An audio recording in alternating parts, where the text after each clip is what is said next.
proving that Donald Trump rigged the election. Right. I remember that was the story.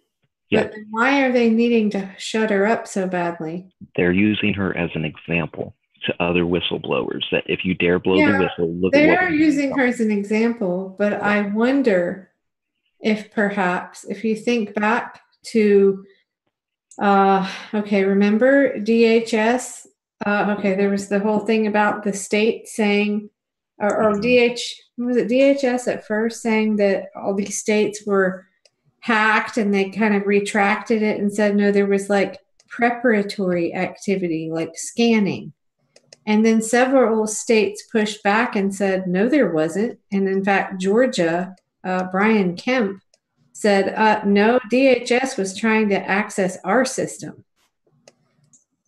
So I kind of wonder if what she actually revealed might be something along those lines, because I know that from what I remember, it was something about that issue, about how the states were targeted, states election, or not even election systems. In some cases, it was just some other computers not related to election stuff.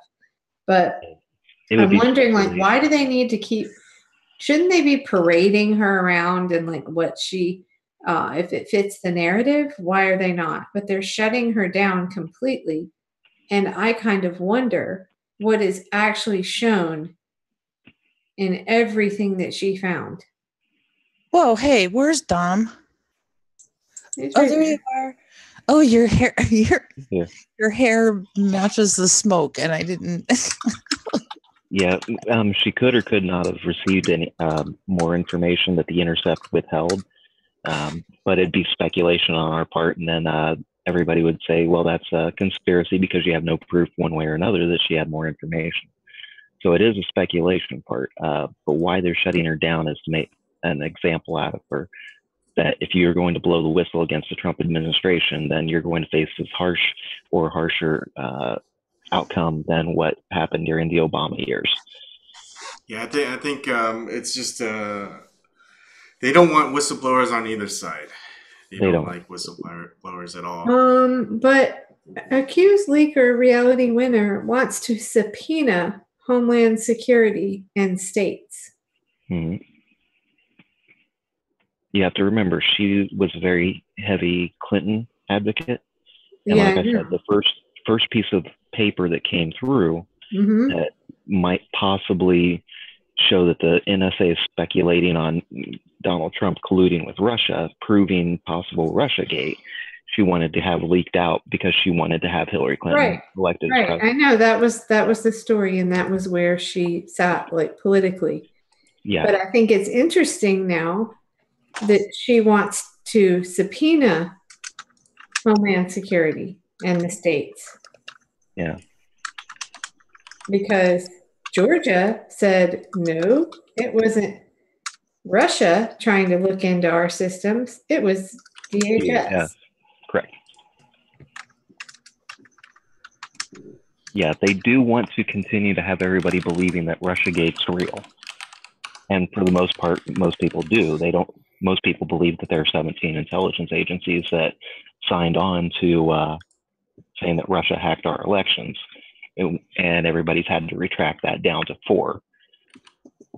Then you have to realize who the 4 are: the NSA, the CIA, the FBI, the Director of National Security, the ODNI, and can't remember who the 4th one was. Yeah, I actually put in 3 FOIA requests. Yeah. And 50 of the 56 pages were redacted. And the other 6 pages were referred to other agencies, because I asked for what, like I was going to get it, but whatever. I asked for what the evidence was that they had for using the terms, preparatory scanning like activity of state systems. What does that mean? What does that actually mean? Yeah. Of course, you got 56 pages of explanation, but couldn't tell a single thing on any one of them. No, it was all 50 pages were redacted, and the other 6, it said referred to other agencies. Yeah. So Well, that seems like a good direction to start doing some investigation. Yeah, well, they're not going to reveal it. Yeah. I think there's something funny there. And I'm not a conspiracy theorist. I wouldn't. Yes, we are. I wouldn't say anything definitively. I just find it really odd that here's this person that supposedly found all this evidence about how Trump did this or colluded with Russia and evidence that Russia hacked into, or scanned state systems, yet they want to shut her up. I just think it's interesting. We're conspiracy. We're conspiracy realists. There's a difference. Conspiracy realists. So what we're trying to do is trying to put the pieces together, connect the dots, see how far it goes, and then others can do the same thing to keep the dots connected. It always goes to one person. It always goes to somebody out there that's pulling the strings. That's just the way. So that's our goal when it comes to these conspiracies. We're not like conspiracy. No. It's okay to be a part of a conspiracy, not a conspiracy, but to be a part of the goal of going after the truth of the theory. It's okay. I just like facts. Yeah. I'm with Glenn Greenwald. Even though I've been disappointed in The Intercept at times, I think Glenn Greenwald. He's missed the boat a couple of times. Yeah, that's true, but I think he's come back around recently. But anyway, you remember we talked about this, James, when you were on a bit ago, about how DHS had to put out this press release about, it was their statement on NBC News coverage of election hacking. And this is where they say this thing about a number of states were the target of Russian government cyber actors seeking vulnerabilities and access to U.S. election infrastructure. In the majority of cases, only preparatory activity like scanning was observed. What does that mean? What does that even mean? They didn't go deep enough. That's what it means. I don't know what it means, but an investigation is only as good as or how deep an investigator does. Several of the states, I think it was Wisconsin also, there was an election, I don't remember what his title was, but he was like, no, there wasn't anything. And Georgia said, no, there wasn't anything other than DHS snooping in our system. So in regards to the primaries, Snork brought this up a long time ago. He said, and I've looked into this as soon as he said it, those places, and this is one of Eric's favorite people, where there was the ability to have a paper trail is where Hillary didn't do anything, where nothing happened, where there weren't any issues. So right. In instance, if there's a paper trail, they won't, if there's a place of a receipt or a paper trail, anything of that nature, don't expect to find anything. But if they're, you know what I mean? Because they're not going to be in that area. But if there's no paper trail, if there's no place of finding any information or tracking or connecting any dots or any signatures or names or anything of that nature, they're going to be in there. They're going to find a way to get into those systems, those processes. So that's right. Oh, hey, regarding this thing, that was that night, Garden, you were on too, because you're the one that actually brought up Georgia again, and I remembered it once you said it. But about DHS and go, the Secretary of State like filing a complaint. Is that what you're talking about? It was weird. Okay, Georgia said someone in U.S. government tried to hack the state's computers housing voter data. Yeah. So it's just interesting because, again, just like when the DNC won't turn over their servers to the FBI, who's verifying this stuff? And the public should be able to see the evidence, I think. Well, now that voting systems have been declared part of the critical infrastructure, DHS doesn't have to hide their activities. That's really bad. When I went to People's Convergence, I actually asked Bob Fitrakis that question, and he just kind of shook his head. He's like, "That's not good." we don't want to go down that road where they're all the same. I just put the link in chat for the original Intercept article. Thank you. No problem. All right. Well, it's 1:30. I'm going to go lie down. We're doing another town hall tomorrow. So I'll stop by. Yeah. How long? When does it start usually? Well, it's actually 9:30, and it's going to be on Lisa McCormick's Facebook page. So I may or may not shoot it out to, it's kind of, when it's like that, I don't necessarily want to put it on my YouTube channel, it's really for the candidate. Although it's been interesting, Brian and I have gotten into some debates with some pretty MSNBC watching progressive Democrats, but it's hard. They think we're Trump supporters, or I mean, not that is even. I wouldn't even go there to dare say to the guy, not everything Trump has done is bad. But anyway, Trump supporters. Oh, you're on the Trump train, Kelly. I'm on the Trump train. Deny it. But it's never popular to go against the herd. Right. No. So, but we just stick to the facts, and I think they just don't. Especially this one guy doesn't know what to make of us. But you're actually talking to those people that you've been told are Russian bots. No, we all hail to the Sarandon. Oh, Jesus. I'm just kidding. Yep. No, but really, I mean, that's where we are. We were the people for Bernie that refused to fall in line, and they just don't. There's just that huge segment of Democrats that don't understand. They still think, oh, well, all you're doing is helping Trump win. All you're doing is dividing the party, instead of seeing that they need to move over to meet with independents. I don't know. Brian quoted some study tonight. I have to look it up, or I don't think he sent me the link, but something like, I think it was 68% of people are now registered as independent or unaffiliated. It's growing constantly. And so instead of saying the bulk of those are definitely going to be centrist, whereas everybody wants to believe that they're only leftists or they're only righties. But they realize there is a huge portion of people that are not extreme left and not extreme right. Right. They're populist. Yeah. Right. But I guess they don't need them. They want to trash those people constantly. Yep. Yeah, because they think they can win with their little 25% and by like coercing and name calling and blaming and all that to try to gain another 10% of people they shame into. It's ridiculous. That alone still triggers me. I can't stand it. It's just Well, what I think it's harder for you, Kelly, and Rebel, because there's a special place in women for women who don't support other women. Yeah.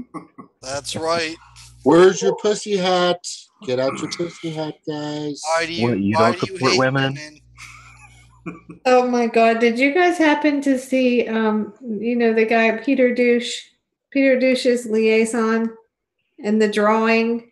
And it's like the drawing is Pat the Burner with, he was Pat the Burner during the 2016 election. And then he's holding like the little Peter Douche puppet.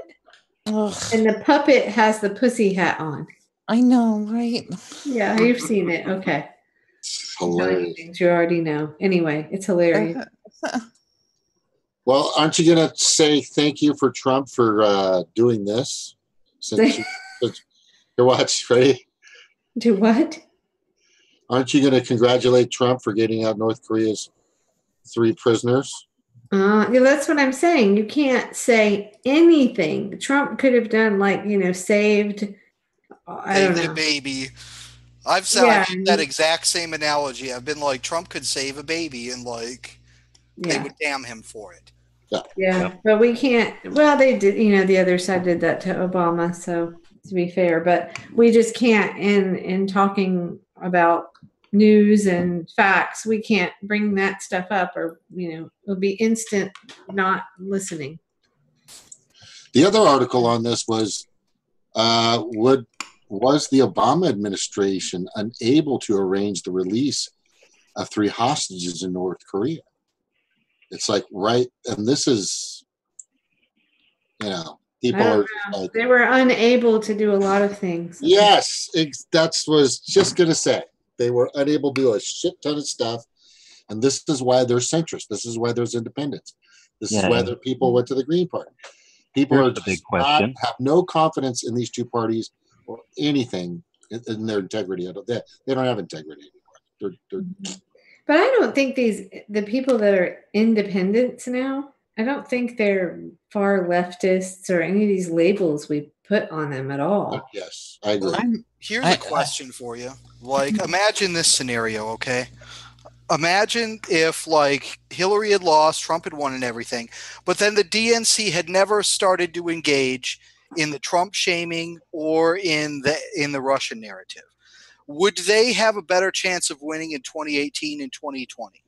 Yes. If they had not engaged in this bullshit. Yes. Yes. I agree. Yeah. They are shooting themselves in the face with this shit day in and day out. But that's all they have. That's all they have. And it's so stupid because they're using the same tactic that they did during 2016. They're hoping that by keeping everybody like so on the edge of their seat that Trump's going to get impeached any moment. They're keeping that Trump hate heightened. And because that's all they have, even though it lost last time, they don't have anything else. So and then guess what happens? Time and time again. Wah, wah, wah, wah, wah. Over and fucking over. Yeah. And eventually people are like, these people are fucking idiots. And maybe the Trump people have a point. Right. Well, the biggest question, look at Gina Haspel today. A torturer becoming the head of the CIA.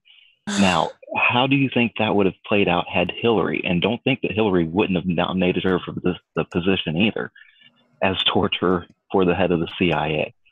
Just think about how that would have changed the whole dynamic. How many people would have been behind her talking about misogynism because of the fact that you're not supporting a woman for the head of the CIA who's going to break the glass ceiling of the CIA, like Hillary Clinton was going to break the glass ceiling of the presidency. My gosh, it's just stop making your decisions based on people having an R or a D or being presented by an R or a D in front of them. Or if they have a cock or a pussy, I don't care. Just do the goddamn job right. Exactly. Put a torturer as a head of the CIA. You think that makes Mama Assange feel any better? No, she voiced her opinion about it. Oh my God. Not wanting to have her son put into her hands if they happen to extradite him from the Ecuadorian embassy. Well, and everyone is going on about, waterboarding. Well, guess what? Waterboarding is not the worst thing that has been done in those black sites. Correct. There have been reports of people having their families brought in and raped in front of them. Yep. There's reports of death by dogs. There's all kinds of crazy shit. That's why we take these people to Egypt, or took them to Egypt. I don't know if we're taking them there anymore, but there aren't any laws against that. There's no one to prevent it. So, yeah. And that's but media is downplaying her crimes. Say goodnight to. No, it's okay. I don't want to go in the middle of gardens talking. Okay. Good night, everybody. Good night, Kelly. Good night, Kelly. Good seeing you. Good night, Kelly. Thanks for coming on. And glad you got settled there. Love you too. Not yet, but I'll coordinate with you so we can figure out the 1 year celebration thing and what we all do. Yeah, and I think we can at least sort of like dedicate it. I say. Yeah, like our own little. It's really bothering me a lot. I just. Thing. Yeah. Thank everybody for supporting Julian Assange and WikiLeaks. Thank everybody for supporting Suzie and Elizabeth. Thank everybody for all your continued activism. Right. Good night. Good night. Sorry, you're muted, Dominic. Yeah, anyways, the coverage of this, like, they're covering up for her crimes. Media is complicit in covering up for her crimes. All they're doing is talking about a little bit of waterboarding. They're very vague about everything else. But if you were to tell people in detailed terms what these black sites are all about, you know, I would hope that people would be howling for her blood, but they probably. I think I'll do that then, because I have no problem anymore. Dominic, you were saying something while you're muted? And I was saying, I lost my train of thought. I'll think of it. All right. Sorry, I'm kind of shutting off my camera so I could eat sunflower seeds, so you don't have to watch me eat sunflower seeds. Like if your camera wasn't frozen, Ebon, I would have ended up watching you beat a fish to death on a live stream. What I was going to say was, what was the date of your first show? Did you see that screenshot that I put up before? Let me get this. Oh, and Dominic, I did address a tweet to you. So that was on. Oh wait, that's not the right one. You're restreaming the live stream. Right, yeah, the first one that I have on record was on May 17th, 2017. Right here. And that had, if you go through it, it's pretty cool because. Look at that. Yeah. Tim Black was on. Yep. Wait, what? All right, first Scorpio was on too. You were on, Dominic. Troxney was on. A couple more came on later on. And this is like the first time. Yep, that was the very first one. Yeah. I think I was the first guy to come on there that night, if I'm not mistaken. Yeah, I think so. It's pretty crazy how time flies. I mean, I'm not sure if it feels like a year, if it was quicker or longer, but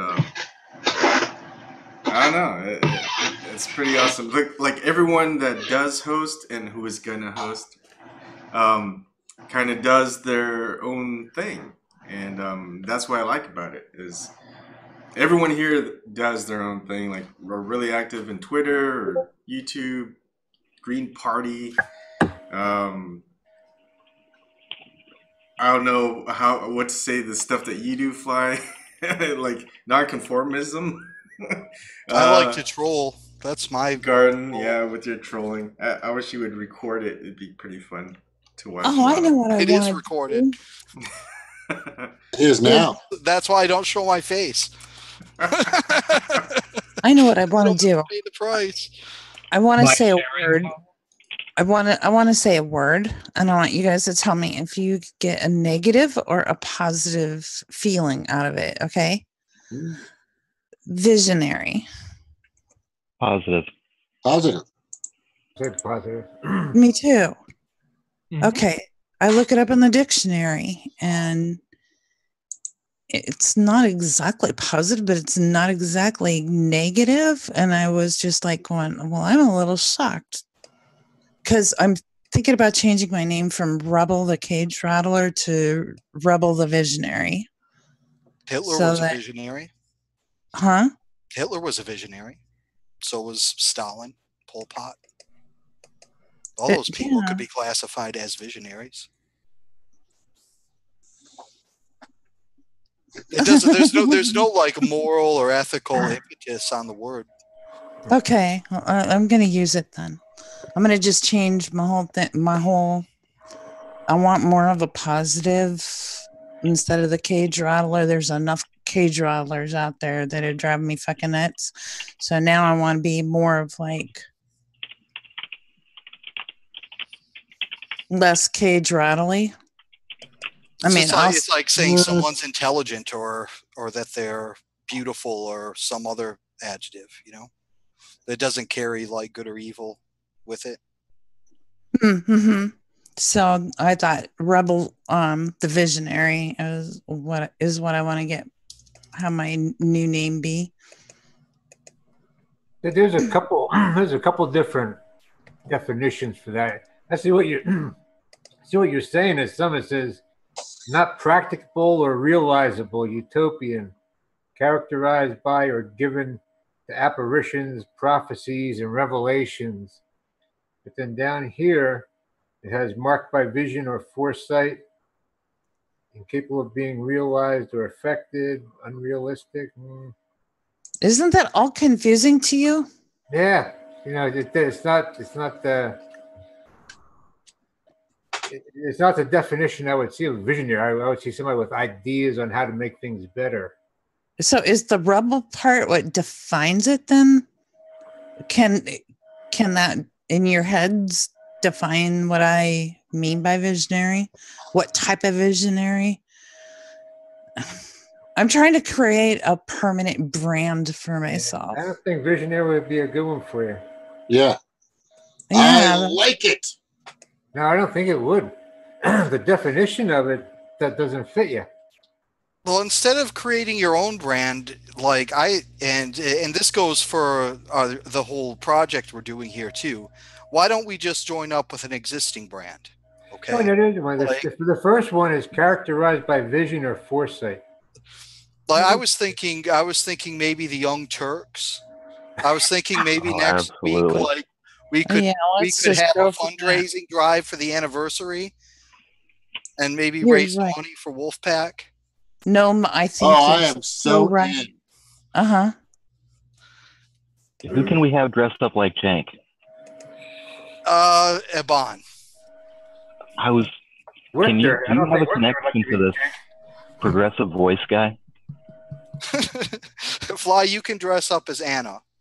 Okay. And we'll have Dom, you can be Ben Mankiewicz, and we'll just it'll be a TYT fan show for the anniversary. A satire one. Oh, that's funny. Of course. That is hilarious because you just said to Fly to dress up like Anna, and my mind created a body of Fly that I've never seen before, and it grossed me out to think of him dressed up as big buns on your head. That's pretty good, isn't it, Fly? Yeah, I do think I have a wig around here somewhere. Don't ask. I won't. I'm actually more suspicious of criminal activity than I am of some kind of, cross-dressing activities. You're out robbing banks with that wig. Don't ask. But in my head, Fly is like the epitome of too masculine to even go there wearing one. Hey, I've worn nice pink shirts that'll say things on them like, don't laugh, this is your girlfriend's shirt. That's hilarious. So, yeah, I have a little bit of humor that I love to pull out every now and then. I'm not always 100% serious. Thank God. Yeah. No, we know you have a sense of humor. You usually will save most of your jokes for the chat, though. Thanks, man. And I do love having a nice humorous chat where everybody can relax and just take in whatever they want to take in. Yeah, why not, man? Why not make some jokes? That's what I always say. People are so uptight nowadays. Yeah. It's ridiculous. Well, soon, as soon as the weather, we have just maybe a week and a half to 2 weeks more, and then we'll be in really good weather. Today, it was like 75 degrees, and it's been going up. But I plan on taking off to the mountains and a lake for a week. That would be really good for you. Leaving the devices at home, everything, just go and detach from everything. That's where Truth is right now. He's detached. He was smoking a big fatty before he came up. I love how the little guy gets stoned a little bit, and then all of a sudden he leaves. But, it's like a crash. It's like amateur. Right. Who knows, man? I'm going to have a bong. Edibles will knock you out. Oh, is that what he heard? I don't know. I've had I don't know what he's cookies doing. and I've had candy bars that a buddy brought to work. To work. How did that go? They smoke in the parking lot anyway. But they fucking bought a candy bar. I ate a couple of bites. I go, dude, this is fucking almond. I had almonds in it and shit. Next thing you know, I'm at work. I'm like, holy fucking Jesus, fuck. I fucking wasted that. When I was going to school, I worked at a casino in the summertime, right? And I worked this crazy graveyard shift from like 12 a.m. to 8 a.m. And like I would get a ride to the casino, and I got a ride with dudes who would spark it up every fucking morning. And the first few times, like I was like, yeah, man, all right. Like I'll try it. Well, the first time I got to work, try dealing blackjack while you're just fucking stoned. It's very difficult to do. So I quit doing that. It's too hard. I got called up to the shift manager's office because I gave someone $500 when I shouldn't have. Hey is right. I almost got fired, so I stopped. From then on, it was none of that shit at work, or if I have to work. Hey, talking about back to the anniversary, that's cool that Dom was like one of the first and Tim was on there, and I don't know who the other guy is, but we should find out when we first all came on for the first time and find. Oh, I watched that one. That was funny. It looks so primitive too. What do you mean when we first all came on? When I first came in, I came in like a month or so later, right? Okay. Oh yeah, try to find Yeah, when my first cameo. Did you have a shirt on? You know what I'm saying?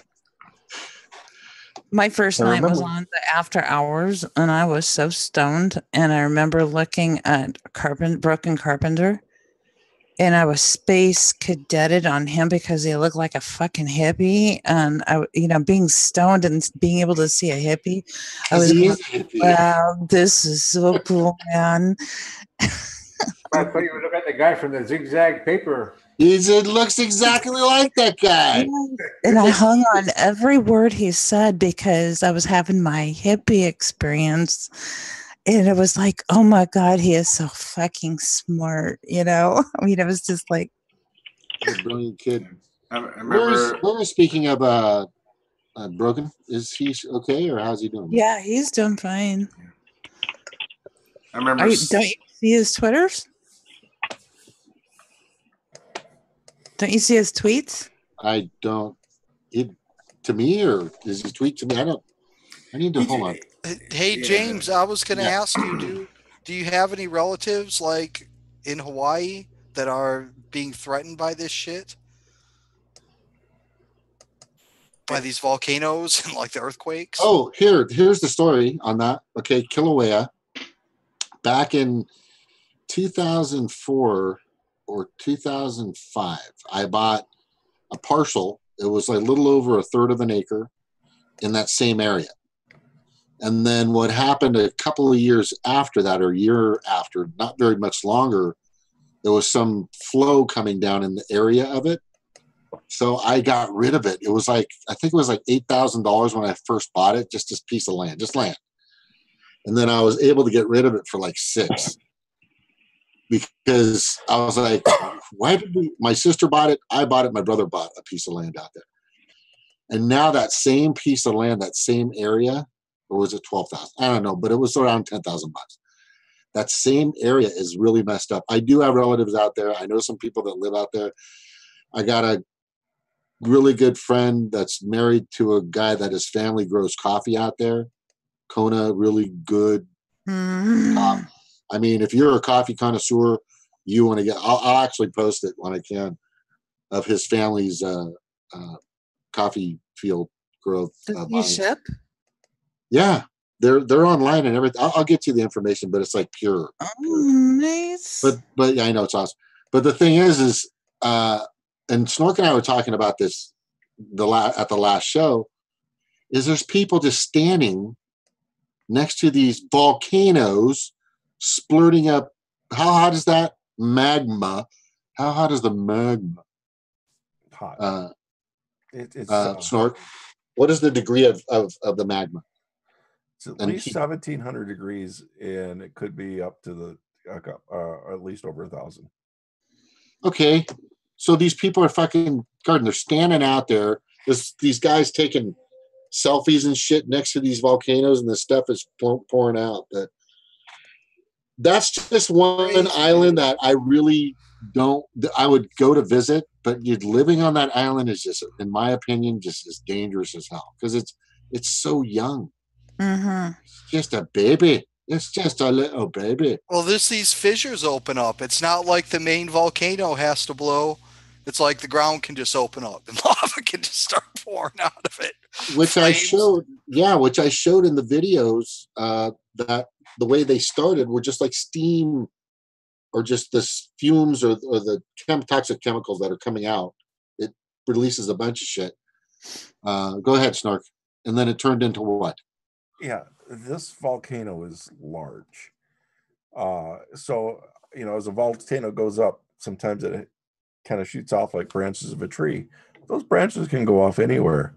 To give you an idea how big the volcano really is, most of it is underwater. It's taller than Mount Everest, way taller than Mount Everest. If it had been a volcano on the surface, without all that extra pressure of the ocean holding it down, it probably would be a super volcano. Yes. Wow. Mm. So Yellowstone. Yeah. Well, I mean, if it is keeping a volcano active at that depth and it's spewing to the surface, it's a lot to be reckoned with. There's a lot of pressure. It's just really crazy, in my opinion, to just live there. It just, I just think that it could let loose an awful lot of pressure at any time. And anywhere it wants. Just pick a city, pick a park, pick a church, pick a building. It could be all the way to the other side of the island, or it could just go. Just go. It does have a new one called Lihu. There's a new island called Lihu. Lihu? Is that wrong? Really? There is a new island called Lihu? They've named the new island for Hawaii, and I can't remember it. It's Lihu or something. I would get the spelling later, but it could break and vent at that point and all go to the new island. Wow. It's still underwater, but it's getting close. Does anybody know the name? There's a couple of famous volcanologists who they were in the 60s, 70s. I think they survived up until the 80s. And they would shoot these incredible films where they would go right up to these just walls of fire and lava. I mean, it's beyond belief. I'm sure you guys have seen the videos, whether you knew it was them or not. But those people ended up dying because of their craziness. I mean, the videos that they shot, I'll try to look for their names, but it's just beyond belief how close they would get to some of this. That sounds like the pair who died in the Philippines.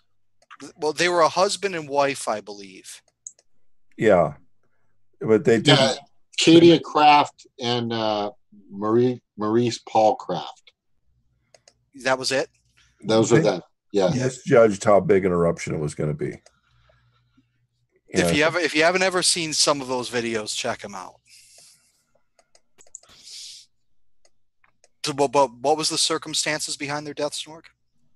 I believe they didn't expect it to be that strong a volcano. And it's kind of random because they can be strong. And they got caught, I believe, in what's called a pyroclastic flow, which is extremely hot stuff flying at you extremely fast.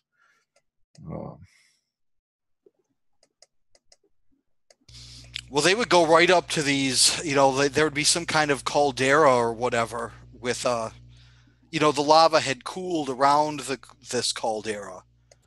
And the only thing that was containing this massive lake of lava was this, like, glowing red wall with holes in it. that looked like it could just burst any second. Well, look.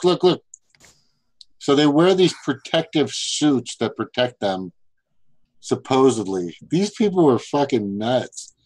Look at this. Look at the protective. They're like shields. And they're like, right. That's fucking crazy. That's crazy. That's just nuts. That's fucking, I would never do that. George, maybe we should get out of here. Don't you think we should get out of here? Maybe. That's fucking insane. That's like storm chasers.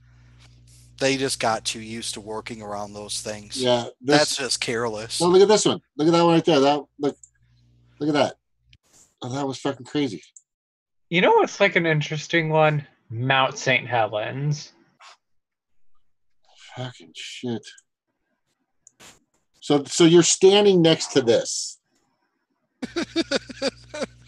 and I want you to tell somebody, I'm sane.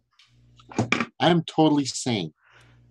Well, at least that time he was wearing protective gear, and some of these other ones are like no face mask, nothing. How much do they weigh a piece? A piece of that could weigh how much, Snork? The lava or the suit? No, the lava coming down. Lava bombs? Lava bombs. They can weigh as much as trucks. Like a fucking truck landing on you. That suit's really going to help you. Some of them weigh as much as small towns. Fucking Jesus. That's so crazy. That's insane. Insane in the membrane. Insane in the brain. I've always wanted to see a volcano, though. At least go up to some slow flow of lava and check it out. I've always wanted to see one. I've always been fascinated by them. But I have. Here's a way to put it. When Mount St. Helens went, it moved, sent flying into the air.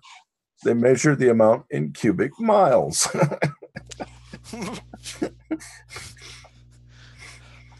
I mean, just imagine like a hot bat, like a hot ball of lead smacking you at God knows how fast when it's coming down.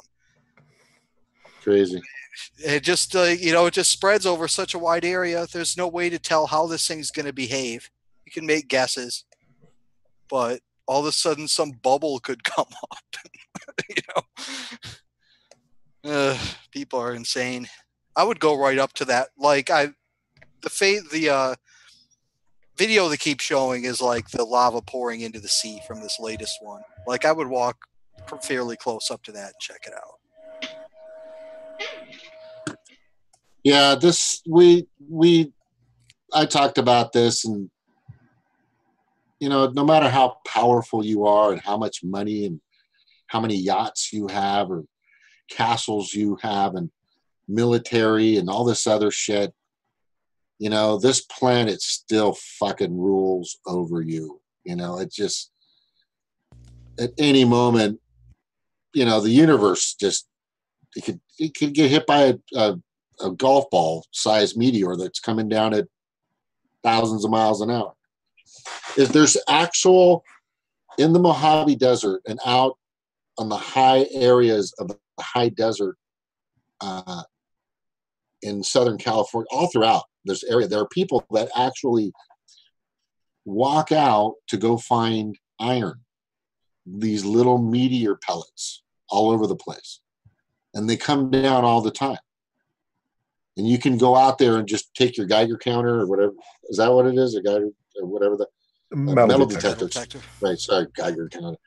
And just go across and you'll find like a little pebble or something. And then next thing you know, you've got a fucking meteor in your hand. I mean, these things come out of nowhere. So we don't have the control. The meteor crater site in Arizona was originally a mine. Not originally, but its first private owner, I believe, was a miner, and they just mined the shit out of it because there was all kinds of iron in there. Some big, huge meteor full of freaking iron. Yeah, so we don't know. There's so many things going out there. There's this big talk about Yellowstone. There's just, but we're just not helping ourselves. I mean, there's enough natural ways that the planet itself could just eat us at any moment. But we're kind of assisting that with pollution and everything else. It's like, fuck. It's not just the natural, it's the infrastructures. You know, that bridge collapsed, killed how many people? Just in Pennsylvania here, about a week ago, a truck driver was going through one of the tunnels. One of the conduit pipes from the top of the tunnel fell off, come down and went right through his chest, killed him. You know, Holy fuck. Tunnel. Yeah. You know, but you know, the infrastructure is so bad that, you know, that stuff's happening all the time. You just don't hear about it. We're creating our own natural disasters. Mm-hmm. Fucking amazing. That would have been a meteor that hit that guy. You would have heard about it. Yeah. But that's connected to water and power or the grid or some monopolized. Mm-hmm. So you want, you know, they kind of sweep that under the rug immediately. Like Ghostbusters. Nobody wanted to talk about the ghosts in the sewers. They just wanted to sweep that under the rug. Mm-hmm. Remember? Bastard. Yeah. So yeah, it's unbelievable. We're killing ourselves. And we don't believe it. We are totally. You know that song, right? Yes, I do. Kill yourselves and don't believe it. You don't believe it. Oh well, dude. There's nothing you can do. Like there it is. You've always been here. All the matter and all the energy in your body have always been around. And as far as we know, they will continue to always be around. Maybe not all in the same place. Yeah. But if time is infinite and space are infinite, all of these things will combine in the same place again, and you'll be reborn. So look at it that way. No matter what happens, you've always been around, and you'll always continue to be around. Is it going to come back, Snork? Is it expanding and then it's going to contract, or what the fuck? That hasn't really been answered yet. Fully, right? That's what I keep telling everybody. It's not for sure. Some people are saying that it's going to just separate. I mean, matter itself is pulling apart. People are saying matter, right? Well, we're having troubles keeping adequate funding to study these things, because if we study anything like this and it doesn't go with the Bible, everybody since Jimmy Carter has tried to shut down any kind of project or program that might investigate anything that looks like the answer is going to repudiate the Bible. Mm-hmm. Jesus. Ah, fucking Jesus. Oh, so literally. Or the Torah, or the Quran. I mean, not literally. all these creations. No. Can someone share this on their Zoom screen? I'm gonna share and play it. This is the Ray McGovern protest video where he's taken out by the cops. That's right. You gotta catch the end of it too. The real news had the full thing. Can you expand it and play the sound as well? Yes, I will. Just give me a second because I didn't do that properly. I suck right now. Yep. Okay, here we go. So. Give me your arm. It's dislocated, man. Give me your arm. My left arm. Stop resisting. It's on the record. Stop resisting. Stop resisting. It's on the record. Stop resisting. And in many respects, you guys are going into secret fighting. Excuse me. Stop resisting. I'm not resisting. Yes, you are. He looks like he's totally resisting. Give me your arm. I'm lying on. Give me your arm. It's dislocated, man. Give me your arm. My left arm is. Give me your arm. My left arm is dislocated. Damn it. Give me your arm. Understand? Stop hurting him. Don't you understand? My left arm is. Ah! Hold on. Stop fighting. I'm not fighting. I'm on the ground. Hold on. And if you let me get my glasses on, I can see what's happening. You're hurting him. You guys are hurting like shit. I'm immobilized. He's a fucking I'm old immobilized. man. You're gonna dislocate my God. shoulder again. And look, would you pick up? Fucking sue the shit out of them. I didn't see the beginning of that. I only caught like the end of it when he was standing. Fucking moral authoritarian assholes. We're gonna They're not doing their fucking job. I can stand up by myself. Shame on you for hurting him. Give him his fucking dignity. I'm a CIA loveless, 27 years analyst and operations. Now sit up, sir. Waterboarding can never. Sorry, motherfuckers to lose their job. Stand up, please. Never be declared. Oh, look at this. Come on and stand up, please. Okay. Let me in. Are you going to pick up my glass? So we'll take care of it. We just want to get you up first, all right? Okay. All right. Waterboarding can never be told.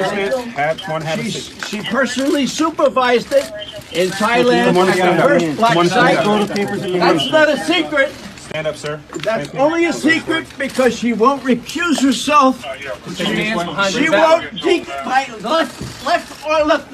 My left one is dislocated. All right. I'll go out. Yeah. All right. I'll go out. But I wish that you wouldn't beat up an old man, huh? You decided that you an wanted to officer? demonstrate. I was an officer too. Tell these guys. These guys are the thugs that actually torture people.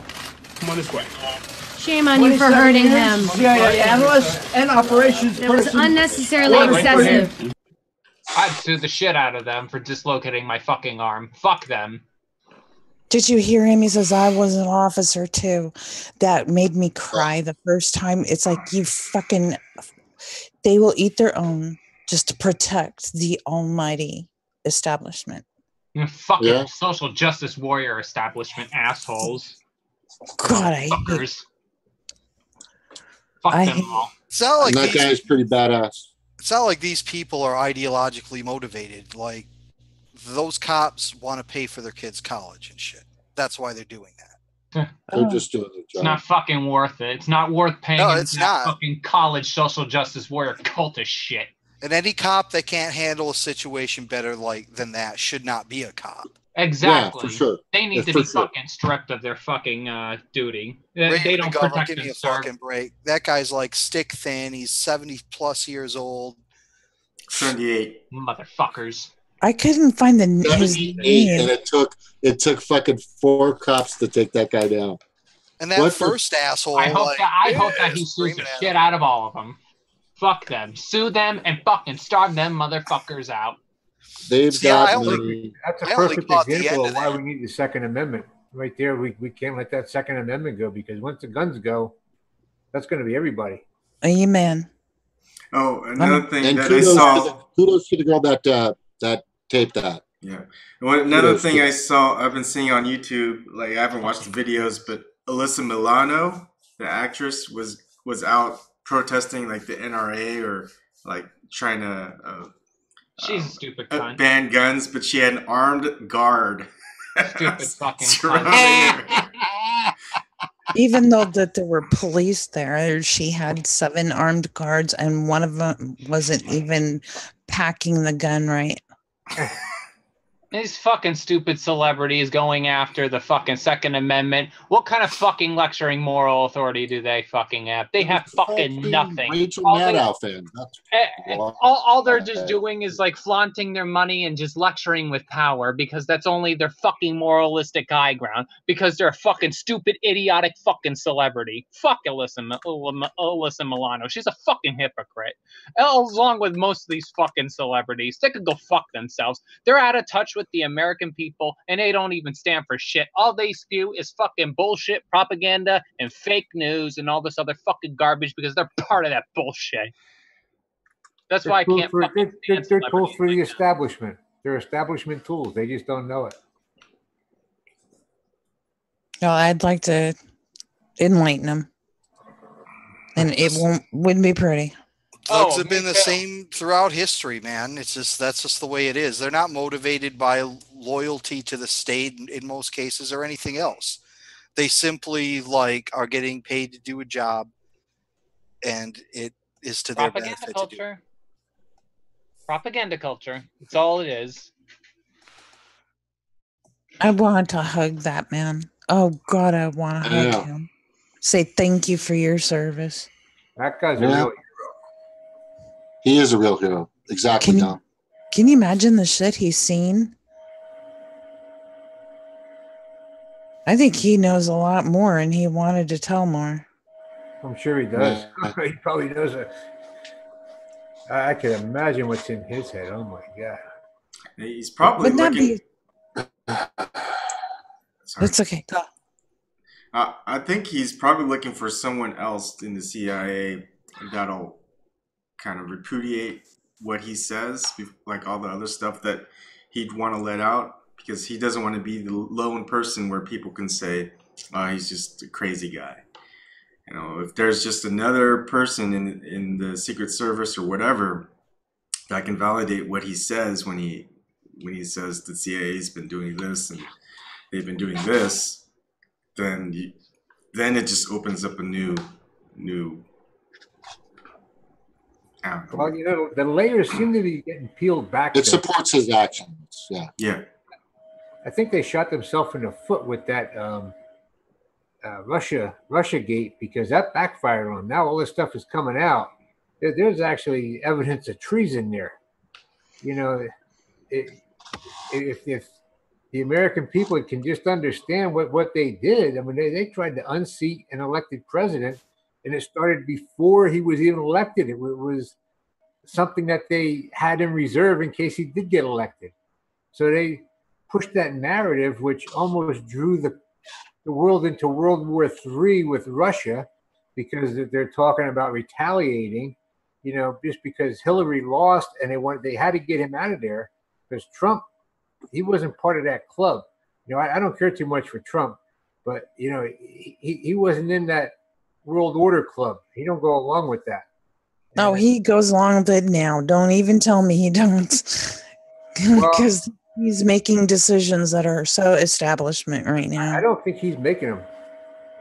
He isn't. Like, if he goes along with it, he is complicit. Let's just quit babying him. It's not about babying him. It's about recognizing the way the system works. Like, no matter whether Hillary or Trump was in office right now, we would see this shit going on in Syria. Some of the details might be different, but foreign and domestic policy wouldn't change radically under either of these people. Like they must have, like they're there to sign shit. Like when Trump makes an appointee, he's handed a short list, I'd imagine. Sometimes a very short list. And either they convince him to sign it. They don't have to put pressures on him. They don't have to threaten him. All they have to say is something like, Mr. President, there's a WMD in some kind of container, in a shipping container, in some city in America. We need to have these specific people in positions where they can do something about it. And what the fuck is Trump going to do? He's some real estate idiot. Okay. He doesn't know what the fuck's up. What is the WMD again? Yeah. Right. Is that some kind of building? Can I sell it?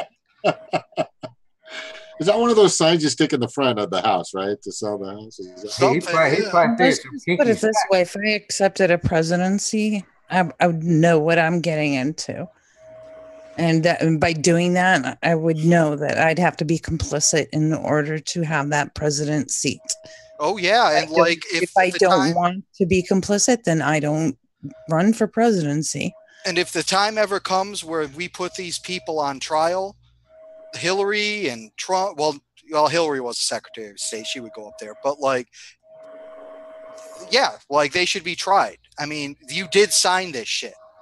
You did sign off on it. In the end, regardless of the way the system works, the responsibility is yours. So yeah, you are guilty. You are complicit. But to say that it's Trump's decision to do these things, it's not his decision. He's not making these decisions. It's his personal decision to go along with. Just like it would be mine if I went along with something else. Well, if you drove let's say you pick someone up, they're like, oh, stop in front of this bank for a minute. Like, you know, and they ran inside, robbed it, got back in the car with a bundle of money and said, go. And just in sheer panic, you drove. You're No, guilty. there's of a that. difference. You're guilty of that crime. No, there's a difference between somebody forcing themselves unaware in your car and making a decision. No, they didn't force you. I think I'm going to let my car be used by you. Go ahead. You know, I mean, he willingly walked into this job knowing. Yeah, that's a better analogy. But you still didn't rob the bank, I guess is my point. Right, but you're complicit in the crime, but you didn't rob the bank. If you let someone borrow your car to rob a bank. I shot the sheriff, but I didn't shoot the deputy. So he's just not making these. I think that we would all both sides would benefit if they would just simply recognize that the office of the presidency doesn't carry the weight that a lot of people think it does. It doesn't have the effect on policy that people think it does. As much as the Queen of England. Basically, Israeli lobby. I tell you, Israeli lobby has a lot of influence. How many of our congressmen and senators are dual citizens? Bolton is an Israeli citizen. Okay, you got a bunch of congressmen and senators, Israeli citizens. That's why they're getting everything. They got that AIPAC. You have to sign a loyalty oath to them. Come on. That's who's controlling the government, not Russia. You just look at the Middle East and you can see it. This is exactly what Israel's been wanting. So I just wanted to say one thing, Ryan. How's it going? So a week from now will be the 1 year anniversary of where this all got started. So we're planning to do something special, and I think we might try to do is like everyone that hosts does a 1 hour thing, so we just kind of jump from one show to another to different hosts. So is that something that you'd be interested in? I think he's listening to music. Oh. I'll just get with him some on Twitter. Oh, where'd he go?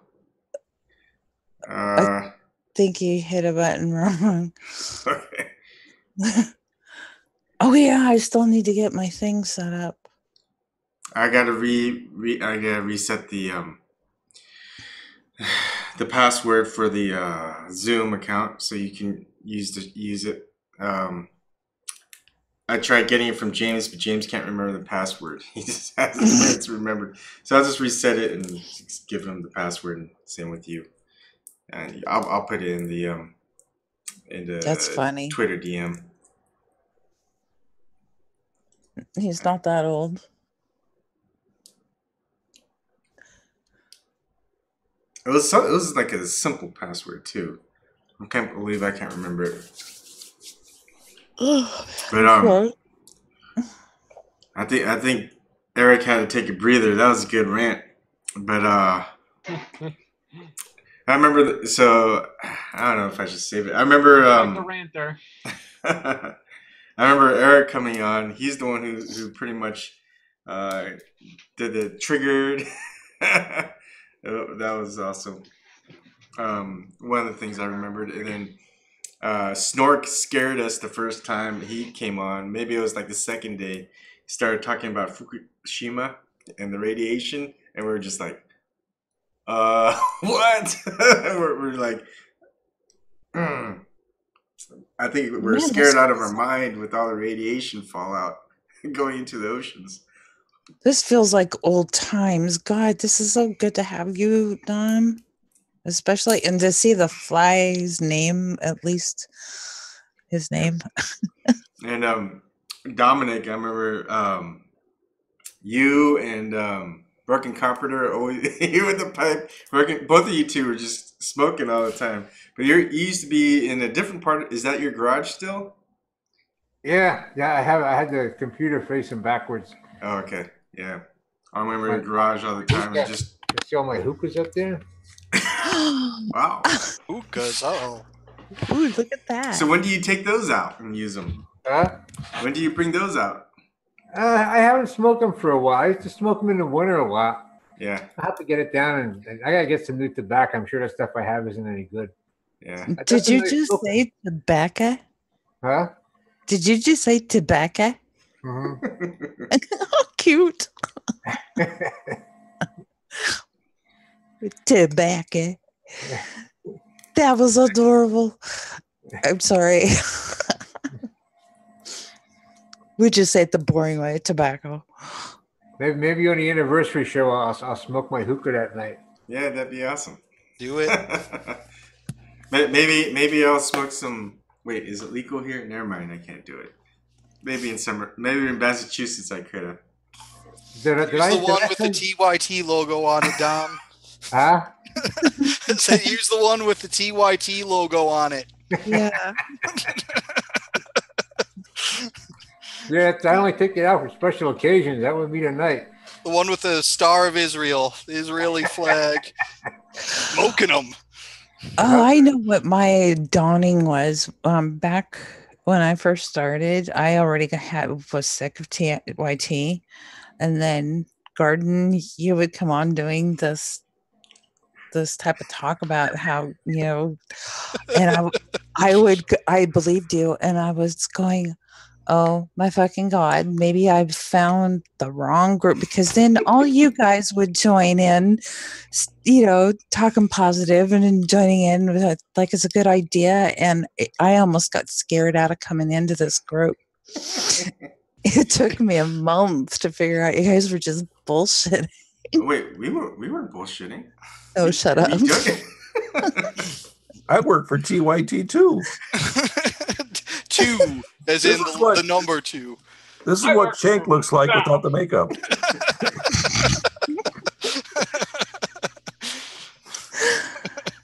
I was so relieved. But I was relieved when I figured, I went, oh God, okay, I'm all right. I can hang tight here now. Yeah, we bust some balls here every once in a while. Well, you got to remember, I just came out of the horrifying Democratic Party and working for him and all, and going through that hell. And then I came into this TUI shit, and I'm just going, what the fuck? I mean, so you got me good, Garden. I've fooled people with it in chat. I've pretended to really be with TYT sometimes when I'm You're chatting. Believable when you do that. I mean, and I now know that you're joking, but still you have a way of sounding so real that it's like I forget that you're not real. Just flat. And I'm not real. I'm like AI. I'm an advanced. I mean that you're being Oh my goodness. Unreal. I guess it's a question of metaphysics whether I'm real or unreal. You're pretty unreal. Am I self-aware? How I'm able to respond and make jokes. I thought we were 30, 40 years away from this shit. You're advanced. You're the TK1000. Created with donor funds, dude. TYT funds. They created me and then sent me out into the progressive world to promote their message. But, with my intelligence, I've figured out the best way to promote them is to first pretend to be against them. So I've been leading you guys along, and then in the fall when the 2020 really is the real plan. As 2020 gets closer, my messaging is going to shift slightly, and then it'll just do a sudden big flip, and it'll be believable. I won't reveal how exactly I'm going to tie all the bits of logic together to make it work, but it'll be believable. Oh no, I'm watching for it though. Garden, you should start having people also donate to PragerU.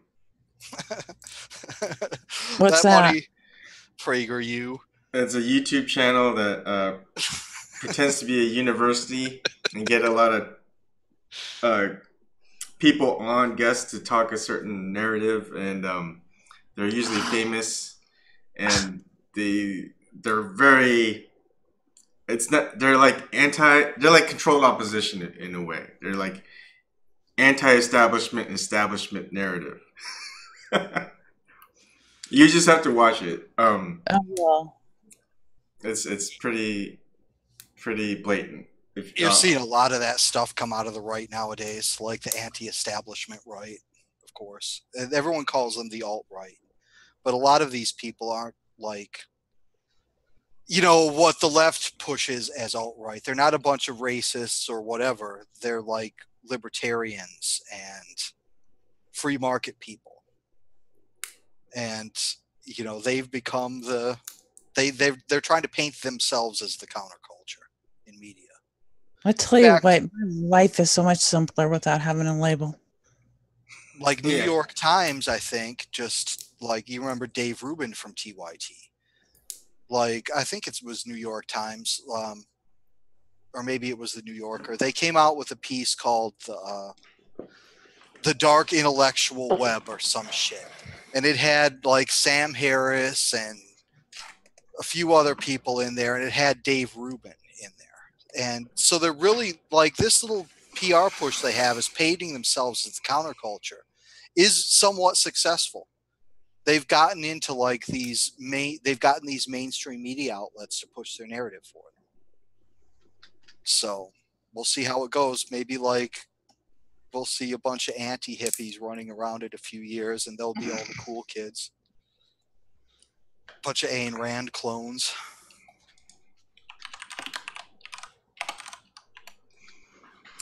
Well, the late 70s, early 80s was very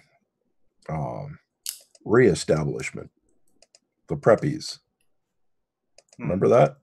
Yes. Yes, I know exactly what you're talking about. I'd call that the reestablishment era. That's a good way of framing it. Greed is good, right? Mm-hmm. That's the mantra of the 80s generation. Establishment conformist cheerleaders. Well, that's my term for Hillary was NAFTA's cheerleader. That's funny. I'm imagining her in this. Oh God, get out of my head. Well, she bragged back then about how she's the one that talked Bill into changing his anti-NAFTA stance. I remember her mentioning that. She credited that as being the reason that she was qualified to be president. Qualified. Now that cheerleader of NAFTA, now I've got a cartoon in my head and I wish to God I knew how to draw. When we talk about, when we have these little side snippets of commentary or whatever, this reminds me of like Mystery Science Theater 3000. We should watch videos of just do commenting on that. Not like movies, but like actual like mainstream media snippets and just when they say something stupid, just make these offhand comments. That would be fun, actually. Yeah. It's so hard to tell like what's going to get taken down and what's not, and what you're going to get strikes for and what you're not going to get strikes for. There are platforms. There are some that I am considering like important enough, and if I get that feeling, I download it onto my hard drive now. Oh, and I'm gonna get my 32 terabytes. 32 external hard drive. Yeah. 32 something like that. 32 terabyte is a large hard drive. Yes, and I'm going to download the whole WikiLeaks site, and then I'm going to. I think you mean 32 gigabyte, or 32 gigabytes. What's a TB? TB is 32 gigabytes is pretty small. Yeah. Yeah, but it's big enough for the Like a thumb WikiLeaks. drive. It's big enough for the WikiLeaks files. Most portable drives are very small, so 32 gigabyte sounds in the right range. Yeah.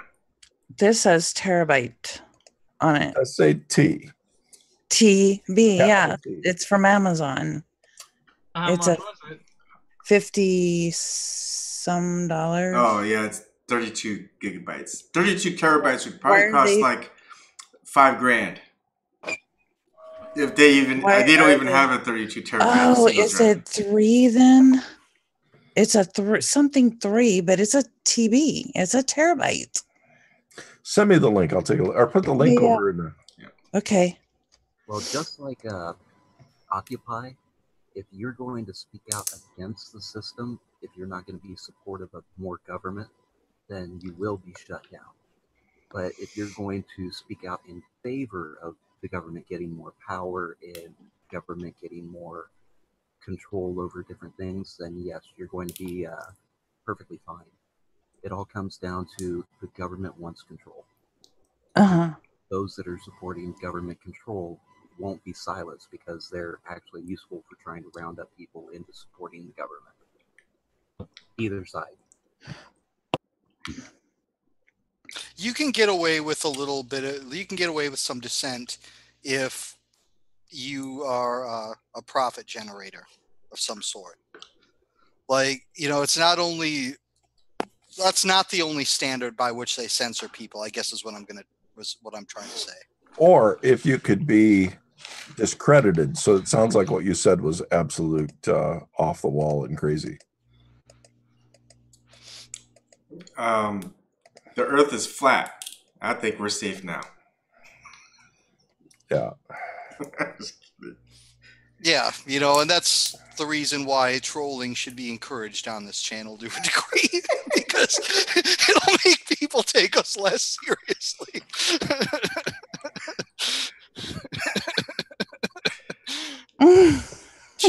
Chickens. Let's talk about chickens again. You have a point. Yeah, you don't want to say anything that gets you killed, like the woman that was really considered the biggest roadblock to Hillary getting back into politics and running for president. Was one of the first people killed in 9/11. Who was that? I think her name was Olson. Forgot the first name. Ted Olson's wife. What? This is the first I've heard of it. Oh, maybe I shouldn't say anything about it. Too late. They're coming for you. Baby now. Give you something to look for later. Later, when you're in a concrete bunker with attack dogs nipping at you. Well, no internet in there. He's done flying for a while, so we're okay.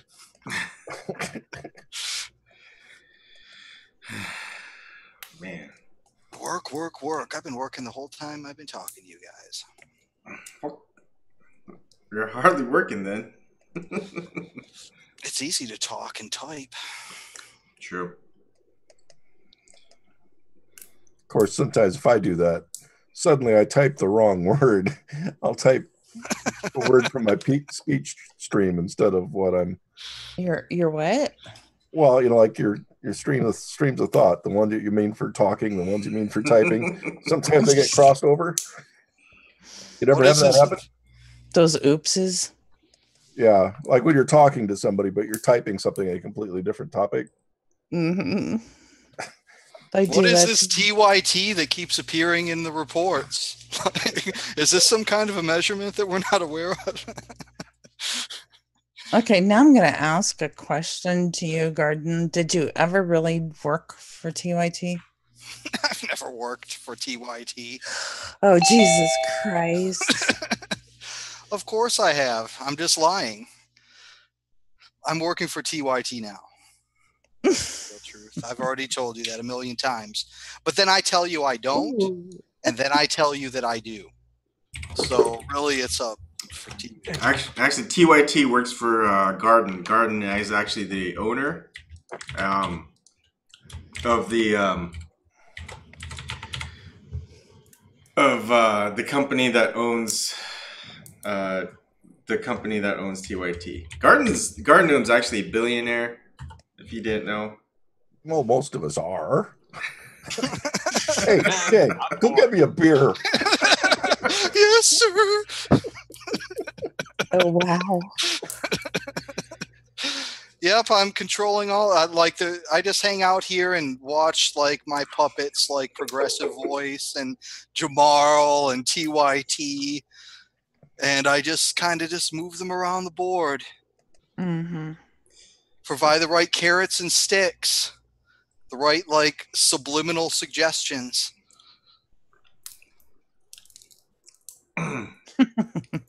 I tease like Jamarl about Progressive Voice a lot, right? Because he attacked the kid one time, like, so I tease him about him, and I have like said some like, I've never been super disparaging towards that kid, but like I've razzed him a bit. But he is right on some points, like we were talking about again, Dave Rubin. He's absolutely right about Dave Rubin. You know, that dude has led like a lot of people away from into this crazy forest of like Randian thinking. Him and Sam Harris and that whole group of people. No, I mean, politics aside, it's just a bad. You're gonna knock those down. Ill thought out philosophy. Cat hole. Jank, what are you doing? What the hell's going on? He was knocking stuff off my desk so I'd pick him up. I tell you what, that jank. It's a public service to call those people out, you know, and if there was ever like another organization that started to raise that much money in the way that they're doing it now, I would call them out as well. Did you see Hard Bastard analyze that one tape where they're talking about the Florida University where they pushed them kids off the stage and they're saying it was a racist thing, and like they only showed the guy pushing the black kids off. I guess they have like 3 seconds and they got to get off, and everybody dances and they take all the time, so they have guys on the stage to escort them off when they start taking too much time. Well, they only showed that the news had this big thing about how racist they were, and it showed them pushing this black girl off the stage. Okay, and I guess they pushed another black guy off the stage. So they showed those clips, but then somebody showed the whole clip, and he was pushing everybody off the stage, white guys, everybody, because they can't take up too much time because there were so many people there. They had 3 seconds to get their diploma and leave the stage. So if they don't, the guy kind of like escorts them off. Well, they made a big racial thing of it. And I'll tell you, Cenk, instead of showing the whole video, he went right along with the racism part of it. And then not only that, but next thing you know, he's talking about them tackling the guys and punching the guys, you know, just totally out of control. It was one Hard Bastard. He'll probably put up a separate segment of it, but I mean, it was so obvious the bullshit there. They're always fucking up like that. Like the other, like, and there's tons of examples, but another big one that I can think of was the nightclub shooting down in Florida.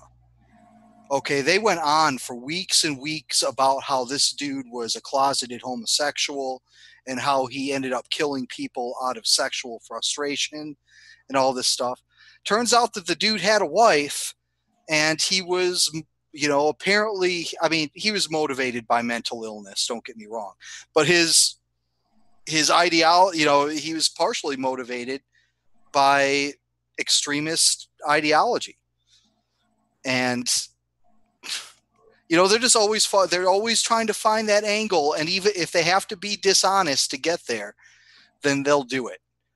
They don't bother to research their fucking news stories half the time.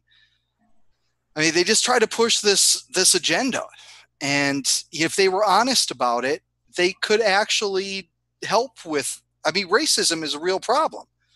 Like, you know, bigotry against homosexuals. These are real issues. Okay. But if you want to turn people off to these issues, lie about them constantly and then get proven wrong constantly. And then you'll drive people to the right. And TYT has driven so many people to the fucking right with their bullshit. Yeah, they're shameless. They really are in what they do. Do you think it's ignorance, or do you think they're just doing it deliberately to like steer the narrative away? It's mostly deliberate, but there's a decent amount of ignorance and laziness thrown in there too. Half the time they don't even bother to research their stories, and it shows. Like 2 minutes of research would have solved this question. 2 minutes of research that anyone could do would have solved one of the whatever they're talking about, right? It could have prevented them making a mistake, but they didn't do it. So it's partially both. They just don't. Some of them don't give a fuck, I don't think, anymore. Some of them are just there to collect a check. Like, I think Anna is pretty much there to collect a check. So they don't give a shit about the truth of the stories. They care about pushing their narratives and, making money in the process. Yeah, that's pretty obvious anymore. This is why people should not fucking watch TYT. I mean, fuck TYT. And the real issue is what comes after, and we're already starting to see some of it. Like, TYT had a successful model business-wise, right? That means like more people are going to start to follow this model. And you can only hope that the citizens wise up to some point and just start looking at all these people with a grain of salt, a huge grain of salt. Well, I tell you, if this thing ever breaks, what it really is with this Russian collusion and who the real villains are here, I think that might wake some people up. It is. I think a lot of people are starting to see through it.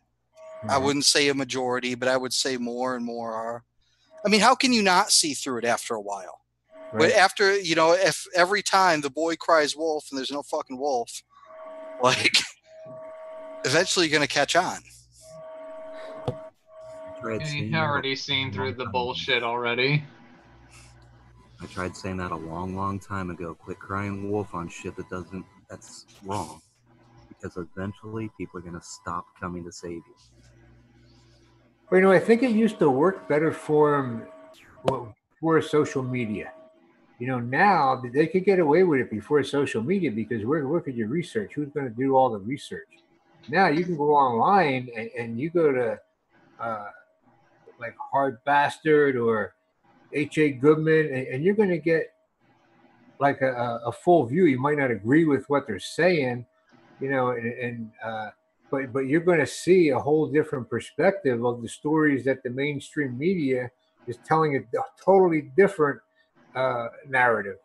And that, I think, is really putting a crimp in them. That's why they're so strong on this censorship.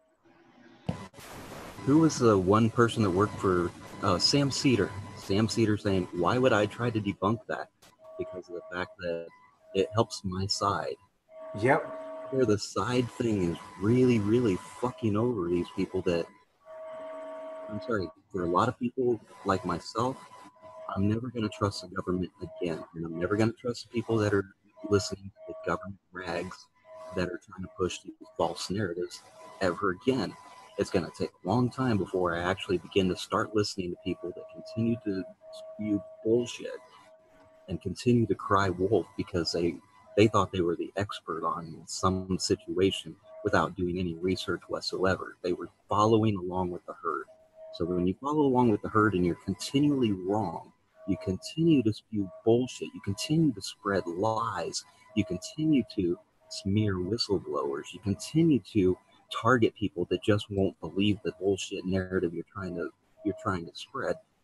How much do you think people are going to be pushed before they finally say, I don't trust the government, so I'm not going to be socialist. I don't trust the businesses because they fuck me over. The whole fucking system is rigged. They're trying to say, no, this part of the system is fine. This part of the system is good.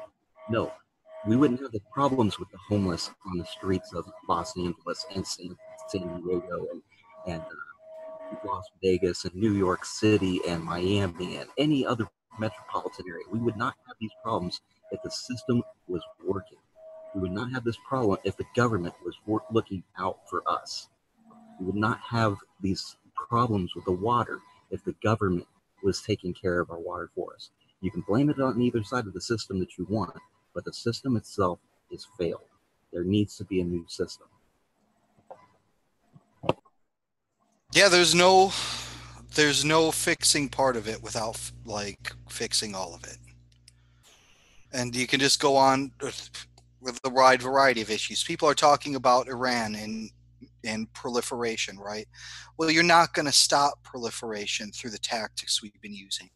The nature of a successful technology is that as the older it becomes, like the more widespread it becomes and the cheaper it becomes to produce generally, given enough time. And if we're not talking about certain resources and what have you. But generally that's the rule. And the same can be applied to WMD technology. The older it gets, the more nations are going to acquire it. And there's almost no preventing that. So what you do is you want to create a paradigm where people don't feel the need to have these weapons. And you don't do that by empire building.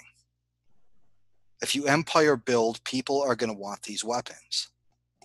If you keep vast amounts of the world's population in poverty, like people are going to want weapons.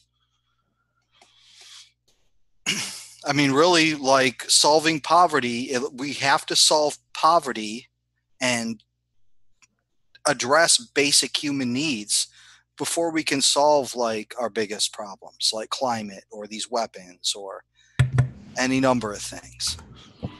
Well, Donald Trump has asked us to put his name on all weapons through his Trump Corporation. He wants to sell his name. On Saudi Arabia, all kind of weapons. I remember seeing him on the news bragging about how much money with 3.2 billion, and for these jets 3.2 billion, this 18 billion. You know, all this money. Like he had like no regard whatsoever for the destruction and the death that those weapons that he's selling this maniac are going to cause. You know, he was just so totally engrossed in how much money he was making for the country and how good it's going to be for our economy. Like it's just such a narcissistic society that, you know, how can you feel good about that?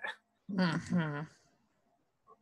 Yeah, and you know, it's not like people are unaware of this, and I think we as a society carry a lot of sublimated guilt, and it reflects in our actions. Like we know we're going around doing all these evil things. Like we know that like our system requires us to screw over our neighbor sometimes or do this or that. I mean, it creates a huge, you know, for lack of a better term, psychic burden on a population. I mean, for all of human beings' foibles, all right, and their desire to compete and fight and all this, generally people aren't going to go around stealing and murdering unless they have reasons to do so, like practical reasons to do so. Like most people are not sociopaths, okay? So if you're not a sociopath, like on some level you feel some guilt about these things. Hey, I'm participating in this, I'm participating in that, either directly or indirectly. And it just creates a society that, you know, just like a vile society where people are bitter and angry and depressed and hopeless. I mean, these are a lot of these feelings, I think, emerge out of guilt. Well, the society, I think, reflects the government. You know, we go around killing people and stealing their stuff. You know, society is a microcosm of what we're doing. You know, we're stealing we're killing people and stealing their resources. You know, what's the difference between us and like a thug on the street who goes up to somebody and kills him and takes their wallet? You know, it's the difference probably is maybe the thug on the street needs it to eat. The people that are causing all this other destruction, they have more money than they'll ever need for 6 generations. Oh, Dom, honey, Jesus will forgive us. We're a Christian nation, remember? Thoughts and prayers. Thoughts and prayers. Fuck you. Mm-hmm. Ugh. This is. I wrote a letter to my congressmen and senators about Israel. The one guy from Pennsylvania was like the second highest recipient of APEC money last year. And I looked, their voting records are all for Israel. So I wrote this letter saying, I saw you got that money from APEC. It looks like they're getting their money's worth out of you. And, what are we doing to stop these weapons? It's against the law for them for this country to sell weapons to a country that's using them to commit atrocities. I said, I'd appreciate an answer to these questions.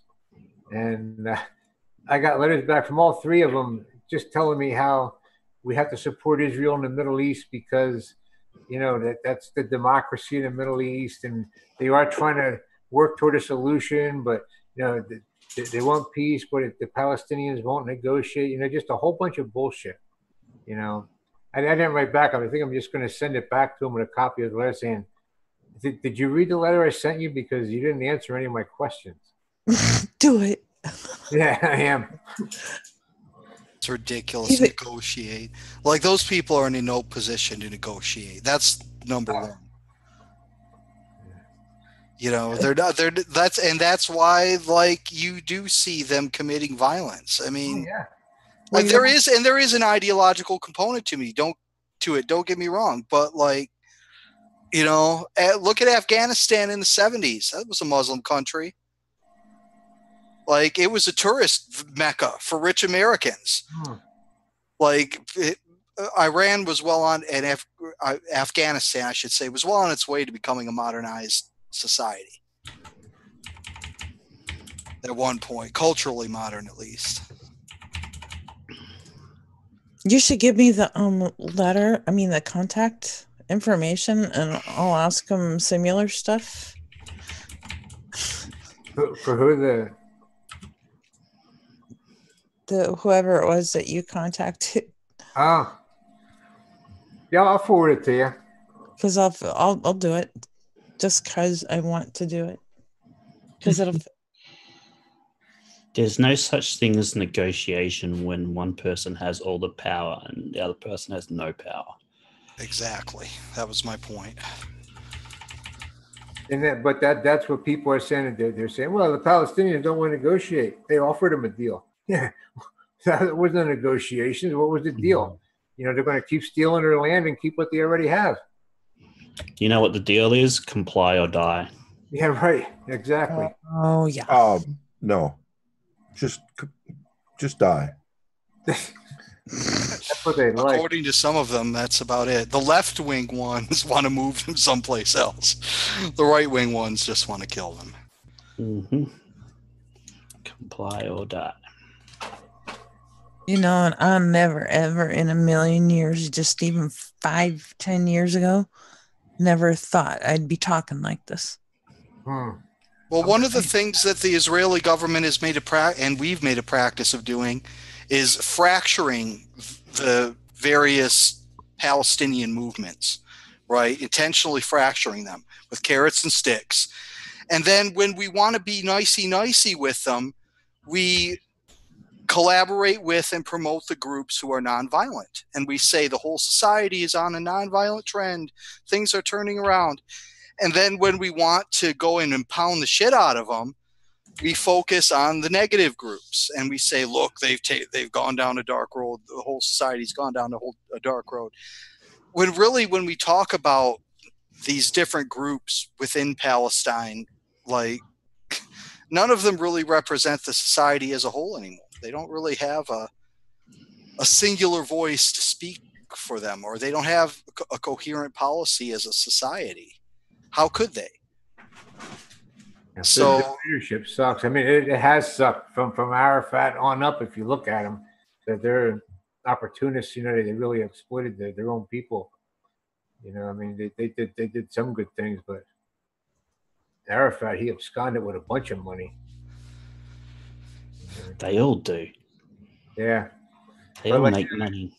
I think they're coming together. I think Hamas really is their strongest leadership, and this Palestinian Authority, they're trying to undermine Hamas at every chance, you know, because the Palestinian Authority is more the moderate, Western leaning. So, like the Palestinian Authority actually imposed some restrictions on Gaza because Gaza did something against Israel. I mean, it was. I wouldn't trust what's his name, Abbas. I wouldn't trust him for shit. You know, because those people have nobody. You know, they have nobody really pushing for them, and you know, I can see where they're driven to violence. I think the Jews and the Palestinians there, I just think that they should just run out both of their governments and then just, I don't know, because the Jews and the Palestinians, the regular people, they get along fine. There's Palestinians living in parts of it. Oh, it's the Zionists. You know, the Zionists are like, they're worse than the Nazis. Well, everyone goes Mideast intervention. We got to do this Mideast intervention. I would do a Mideast intervention. You know what it consists of? Building a fucking wall, giving half the arable land and access to the sea to the Palestinians, and giving a proportionate amount to the Israelis, and go, you guys are staying the fuck away from each other. I'm calling you Solomon. It's not going to work. I think the Israelis agree to that. If they could kill all of Palestine. Yeah. No, I'm calling you Solomon from now on. Huh? Oh, good. Calling him Solomon. Never the splitting. As long as Jerusalem's under the control of different ones, then to internationalize it. Like, what was that? I think that was the 47 plan where they internationalized Jerusalem. Yeah, still not going to work. A lot of things that they just reneged on the Zionists. You know, that there was, if you look at that original agreement, none of this was supposed to happen. Mm-hmm. Well, of course, the plan I laid out just wouldn't work nowadays because Israel has nukes. Yeah, that's another thing. They're all upset about Iran getting nukes. If I was Iran, I'd want a nuke too if Israel had one. Jeez. Did you see my solution on Twitter? My solution is to have an international independent inspection of Israel. If Israel has nuclear weapons, Iran gets to match them. If Israel doesn't have nuclear weapons, then there's no match. So it's up to Israel. They get rid of their nuclear weapons, Iran won't get any. If they want to keep them, Iran's going to have as many as they have. Goddamn arms race. And on the other side of it, you got Pakistan. Yeah. And India. So, like, that whole region is going to go up in a fucking fireball. It's going to be great. End of the world. I don't know why they're playing around over there. You know, we got to get away from there. But Israel wants it, and they're pulling the strings. Israel is our dog. It's not like a lot of people think that we're controlled by Israel, and I would disagree with that. No, we let Israel's like kind of a wild like pit bull or something, like a fighting dog, and we let it like bark and bite sometimes, but it's on the leash. They get their money from us. They get their intelligence support from us. Yeah, they get their money from us, but they get their money from us because they control us. If you look at what some of the other presidents have said about Israel, that they don't like Israel, you know, but they don't have a choice because AIPAC and the Israeli lobby is so strong over here. It's suicide to go against them. And the reason I disagree is because the second that you try and reel in Israel, you're anti-Semitic. Look what they did to Corbyn. You're anti-Semitic. You're not. You know, it's just like, fuck, dude, you can't go either way. Well, Israel has a lot of influence over our elected representatives, but that's way different from saying that Israel controls, like, the core management of the United States. Well, Israel, like what we would call what people call the deep state. Yeah, I think Israel does control the deep state. That's why we're going in there, because that's part of what the deep state wants. That's the New World Order. They want the Arab nations fractionalized so that it's easier for Israel and NATO to control those oil fields and those territories. So Israel is part of the deep state, and the deep state is not just in the United States. I mean, it's a world order. Well, but Israel. You look at Rothschild, and he is the leader of the deep state. I think, like, Israel's a tool. It's like a thug. If you're a capo, you got this thug, and every once in a while, the son of a bitch goes and beats up an old lady and robs her. Okay, but like you're like, you fucking idiot. Like, don't do that again, and they end up doing it again. But the guy's valuable to you, so you keep him.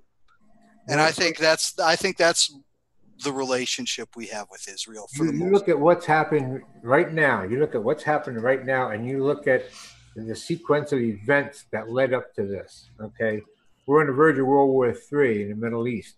Iran and Syria and Israel are shooting missiles at each other already. Okay, now before this happened,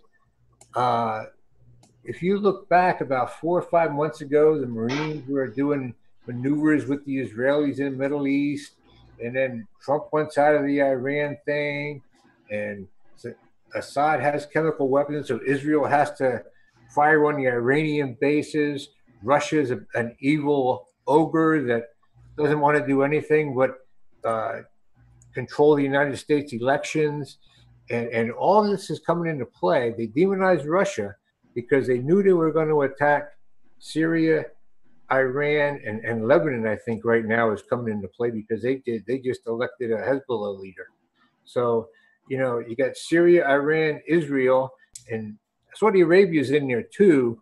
But right now, it's Israel that's calling the shots, and they want to invade Iran, but they're not strong enough to invade Iran. They need us. So they're setting the stage.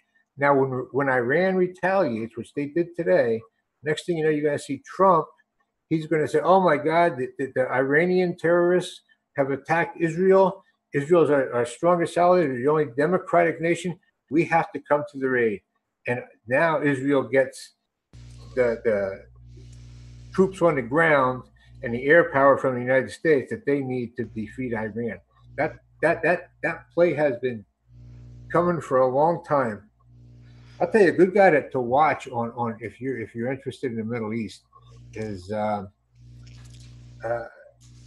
N News. Jay Morphonius. You ever watch him? I'm not familiar with him.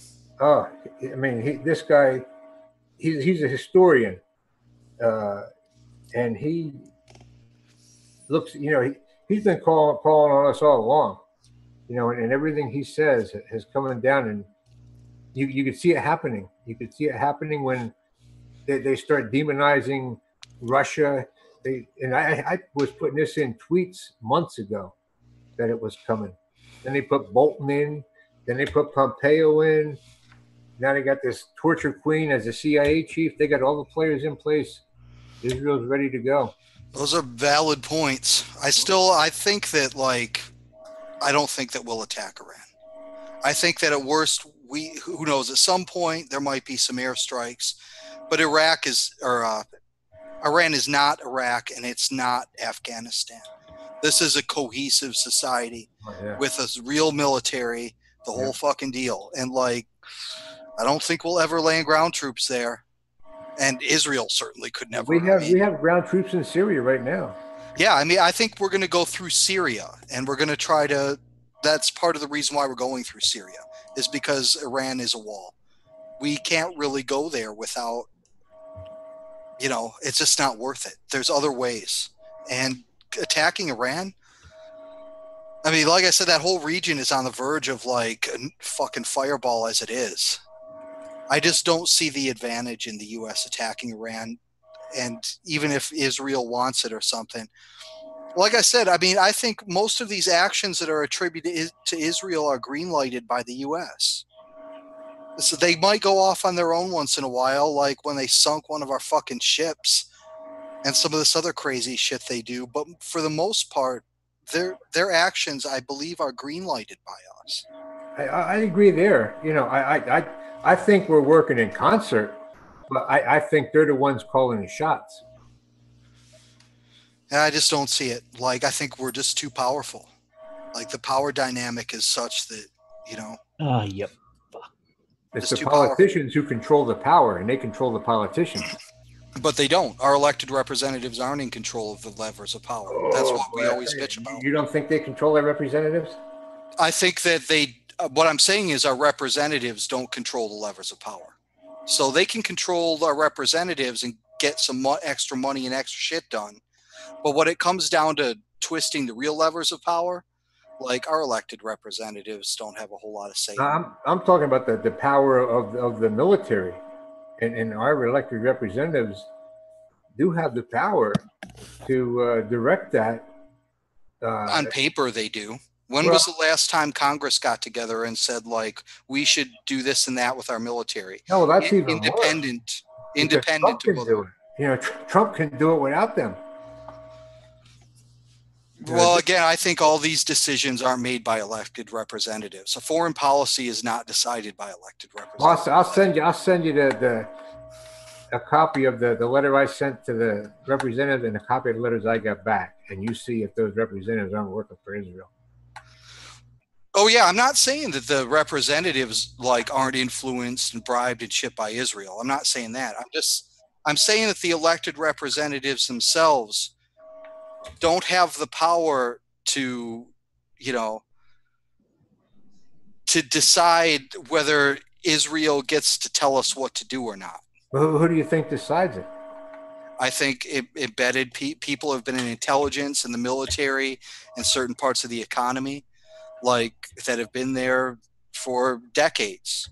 Mm-hmm. I think international agents like bankers, people like that. Some are Zionists. How many of them support Israel? Probably quite a few of them, obviously. Yeah, but like you feed your dog, right? You're in support of your dog. It serves a purpose for you, and Israel serves a purpose for these people. You got the other way around. Israel is the tail wagging the dog. Israel. You look at the money that we've given them. You look at what we support for them, how we veto everything for them at the UN. That are totally they're in the wrong, and you can't tell me that we're not being run by in part by Israel, you know, and it might be our guys too, but our guys are working with Israel to foment this plan and get that Middle East divided up the way they want it. Saudi Arabia wants some for a pipeline. Israel wants it for the Golan Heights. I mean, they're after Syria. You know, that whole section is divided up, and I'll bet you the plans are laid right now to do everything they want to do. We can argue about who the master and who the slave is in that relationship, but, you know, in the end, that's irrelevant in a sense, because it's happening, and that's what's relevant. Mm-hmm. Like, it doesn't really matter so much, like, you know, which side it's coming from. Well, I think it does, to the extent that we have to recognize that the influence that a foreign government has on our elected officials and on our policies. Yeah. I agree with you 100%. Like, Israel's influence on our representatives is unwarranted. I mean, we got to put a stop to it. It's unacceptable. Remember when Netanyahu just fucking barged his way up in front of Congress? Yeah. Despite, like, Obama's protests. You look at some of the quotes, what they say about America. They're not our friend, believe me. Mm-mm. No, they killed our troops. Yeah. They're constantly getting us embroiled in these fights. I mean, they're not our friends. Like, I think they're a useful tool, like a dangerous tool. Like, you think they're in control. I think they have a subordinate role. But either way, they're not our friends. So, like, a dangerous snake we keep around. If you're to take my position, Yeah. you know, some dangerous fucking snake. Yep, they would turn on us in a heartbeat. I don't know. I was listening to you too, and it sounds like you guys are the same thing, but from different. We're just arguing over the details. I mean, again, when we're talking about real world results, people are dying no matter who's doing it. There's no sign of it ending, no matter what the details of the relationship are.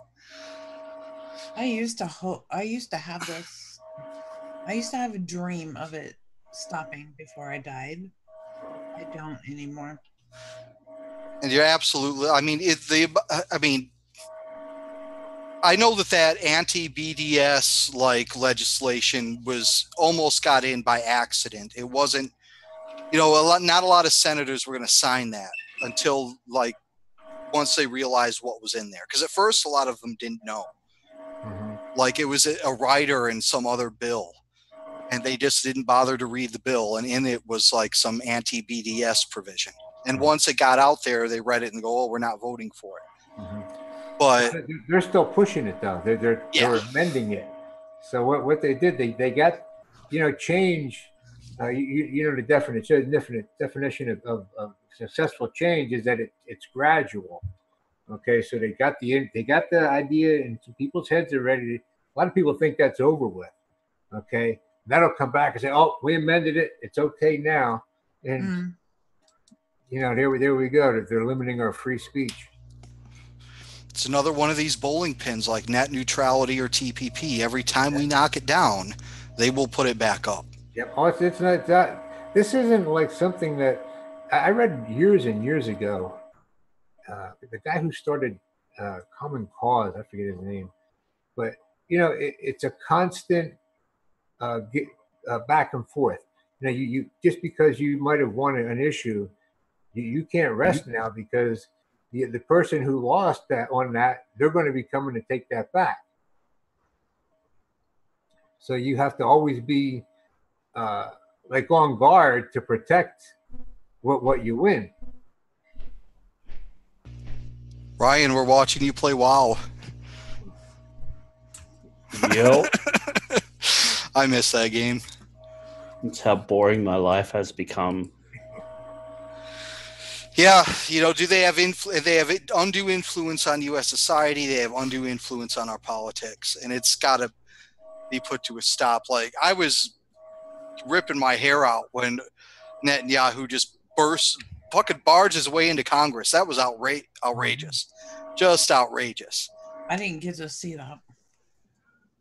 Obama and Netanyahu were supposedly bickering. Who knows how really that even was?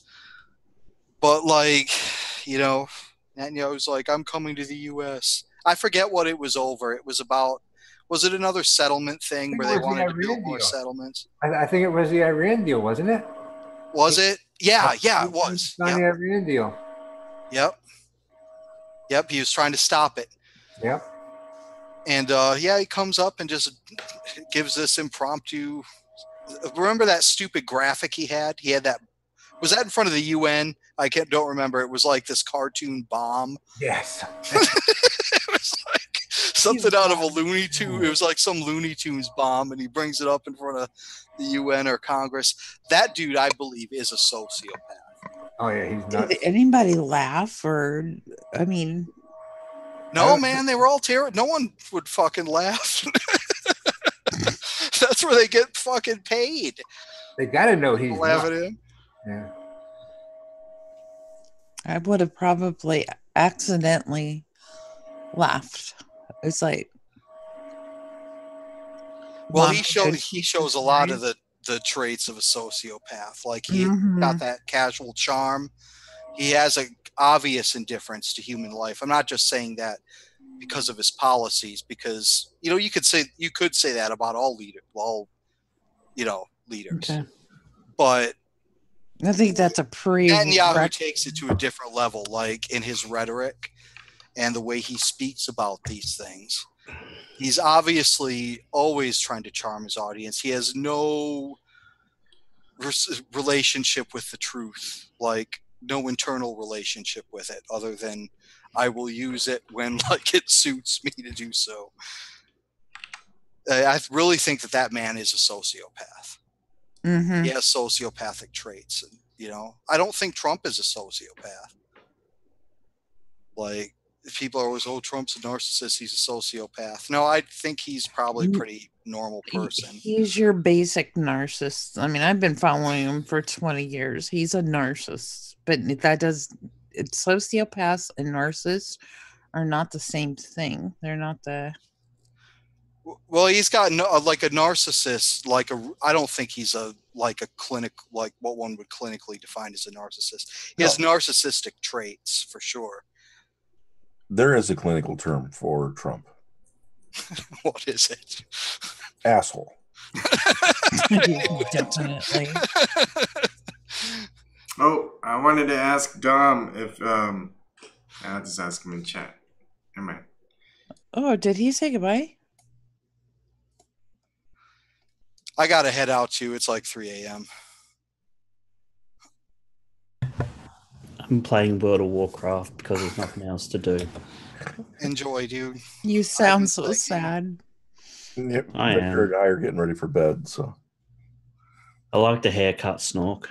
I didn't realize who you were when I first jumped on. I'm like, who the Wait, fuck is aren't that? you paying attention? yeah, I get 2 haircuts a year, whether I need it or not. Fair enough. Haircuts are just so wasteful time-wise to me. It's like, so Yeah. I just put them off and put them off and put them off, and finally when I finally decided to get the haircut, it took me a week to get one. I kept going around town, and we have so many barbers and stuff, but everybody was booked up. So I ended up going to this really tiny town. I don't even know if it has 500 people. And there was a barber shop, head shop, everything all in one. And I went in there, and I told her I wanted it really short because I only get a couple of haircuts a year. So she did. Got the haircut I wanted, got in, got out, no waiting, a decent price, and I just couldn't, so I guess in November it's time to go back. So my hair was getting long and it was starting to curl down here, so that was time to go. Cool. Oh, I feel so sorry for you and that curl. My heart just breaks. Normally goes up there, so it felt good to get my hair up and out of my face. I mean, it was just. I can't comb my hair. When I hop out of the shower, my hair is dry before I can even get a comb to it. Wow. You know what you need? You just need to grow your hair out and have a ponytail. I'll try in October. It'll save on haircut costs. Except you may have to invest a little bit of money on scrunchies. I buy bread. Oh yeah, that works. Bread ties. How long is your hair now, Evan? Huh? How long is your hair? It's still not that long.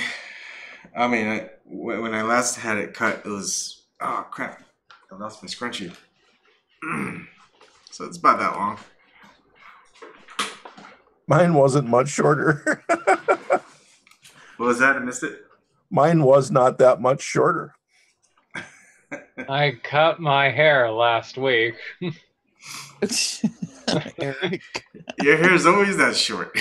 Yeah. I keep it kind of like short, like this. If you're down there, though, any hair you've got just turns into this heat sink or heat storage area. Just when I was down there, every time I went outside, I just sweated so bad. And I was 300 or 400 miles north of you. Wow. I just haven't had time to wash mine in like 2.5 days. So it was like fucking wild. And I just like, okay, I need to put my hair up before I go on tonight. That's for sure. I haven't been south of Orlando in Florida. And my aunt and uncle used to have a house at Ormond by the Sea, which is near Daytona. Wow. I'm having troubles talking because my ribs are getting crushed. Every time I see your cat, he seems to be getting bigger and bigger. Yeah. I don't know. Do they keep getting bigger as they age? What do you think? What do you think? I think at a certain age they just quit growing, but for some reason he just looks like he keeps. And he's right by my head, so I mean, that's his real size. Maybe he's an alien cat. He looks. Oh, I just remember the time I had the police called on us, and I mentioned it on here, where there was a pipe leak and it damaged the drywall between my apartment and the apartment below me. And he was able to break through the drywall between my kitchen and their bathroom and look down at them while they were on the toilet.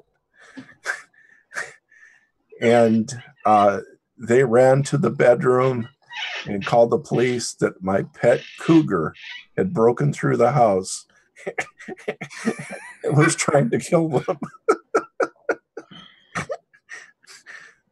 Ooh. So they were extremely afraid of cats, I guess. And he just went down there and he's so friendly. He just, stuck his head through and I was like, yeah, you want to pet me? They're like, ah! So he pulled his head back out and came over and sat on my lap.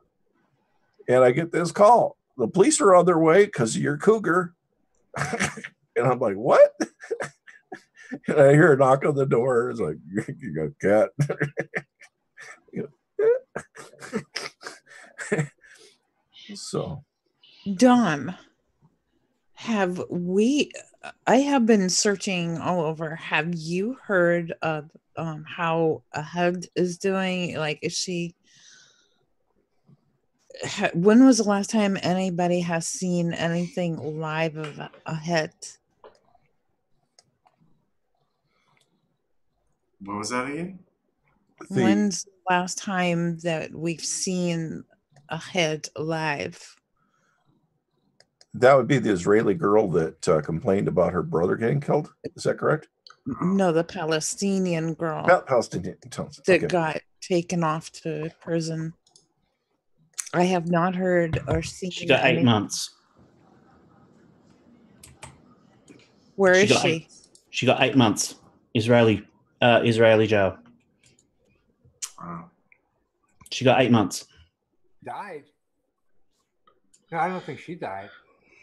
No, she didn't die, and her mum got the same. Where is she? Her and her mom, yeah, yep. They're in an Israeli prison. Yep. They're going. And we know that for sure still. Well, I think she's still alive. I don't know how she's being treated. I mean, you see what the one guy said she should get a bullet. Oh, again. Yeah. They're just. I have no doubt she's been raped. Yeah, it wouldn't surprise me either. Which is gonna just fucking piss me off even more. That guy could see her being the prime minister of Palestine one day. If she's not too fucked up now. Everybody has their breaking point. Yeah. I think she's pretty strong. I don't think they're gonna break her too easy.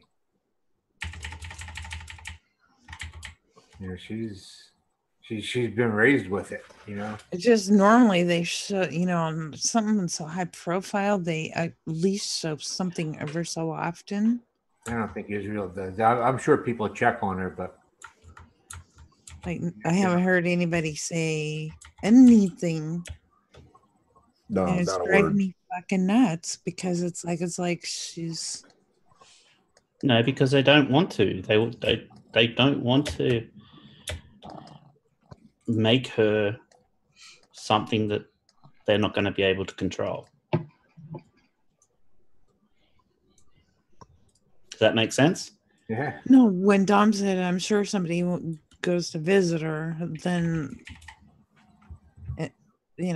why aren't they saying something? Or I can't imagine them not shooting anybody that goes to visit her.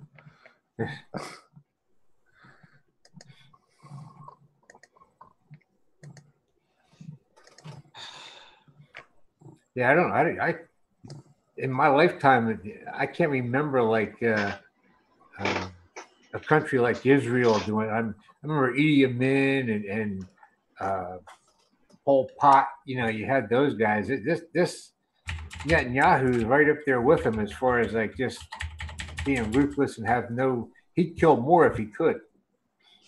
I've wanted to ask you that. What countries you've seen do something as vile as that? There's been, but I mean, this guy here, he's really waving it in everybody's face. He's going to do what he wants, shoots kids, shoots women, for nothing, shoots guys, incapacitates them for life, for doing nothing more than protesting to try to get their land back.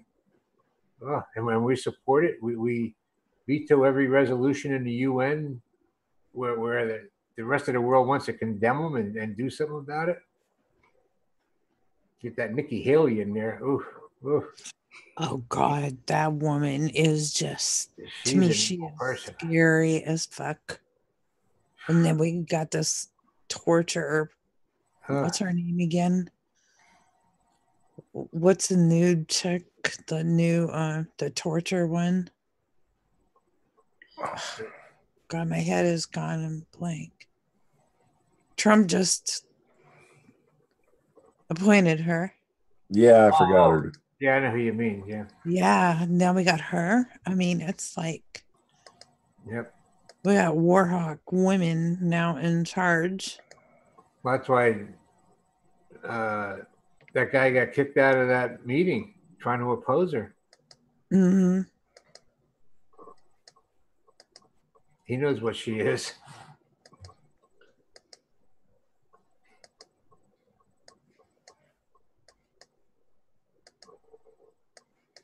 Yeah, when I watched Nikki Haley raise her hand in the UN against all odds, and she did it with such defiance, I said, that's a scary woman.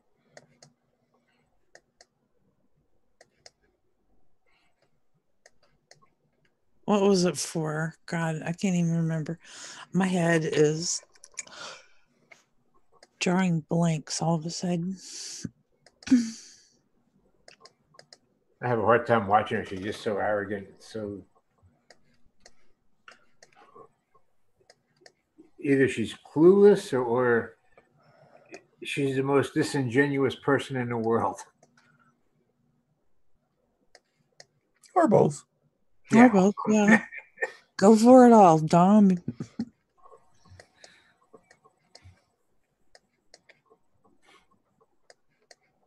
Yeah, I forget who it was that I was listening to, just talking about poor Melania again. It's like, it's so hard for some men to quit thinking with their dicks and realize that there are women that are evil, that know what the fuck they're doing. It's like, just because she's a pretty thing doesn't mean she cannot be evil. Or a plagiarist. Yeah, that too, I mean, it's like, you wouldn't say that about Hillary, because she's not pretty, and she doesn't have the grace. So when Melania stands up there all pretty and talking so cute, it's like all of a sudden, oh, that poor thing. They're all Olaparks. because I was watching a live interview of her, and it was an hour long. And there is a prenup that they signed, and this marriage that they have is not one like what we think marriage is. It's the elitists have another idea of what marriage is, and they actually have one where they can walk away anytime, and all the finances are already spelled out. She's already got a great net worth, and when she leaves Trump, he has signed and agreed to giving her a lot of money and he won't have a whole lot to do with Barron. He'll leave him with the mom. I mean, they talk about this openly, and so people are going, oh, she's going to leave him, as soon as she's done with this first lady stuff. And it's hilarious, it's like she'll leave him when it's not to her advantage, or she'll leave him when it is to her advantage. And he's going to agree to it. He's not going to fight it because that's in the prenup agreement. I mean, God, I'd hate to have a marriage like that. It's more like, it's more business like, and yeah, we'll sleep together ever so often. You can't tell me that she doesn't have her little flings with other men. And I think those people, like you said, their relationships aren't what we consider a relationship. They use each other. Yes. Yeah, it's a mutual benefit, and they are bred differently. Yep. I mean, they're wired way different than we are. And no matter what happens, 9 out of 10 times they're going to wind up landing on their feet. Oh, thank you, Angel. It's Gina Haspel. Thank you. But yeah,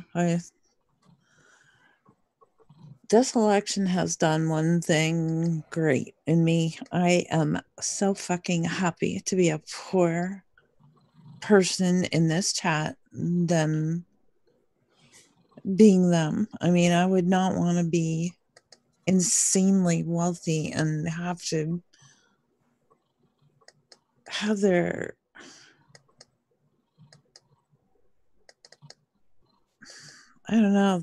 their lack of morals. I think it's not really morals, because they have their own set of morals.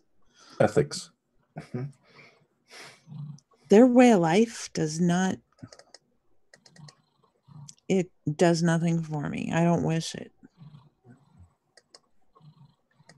You ever see that show Schitt's Creek with Gene Lee? It's SCITTS Creek.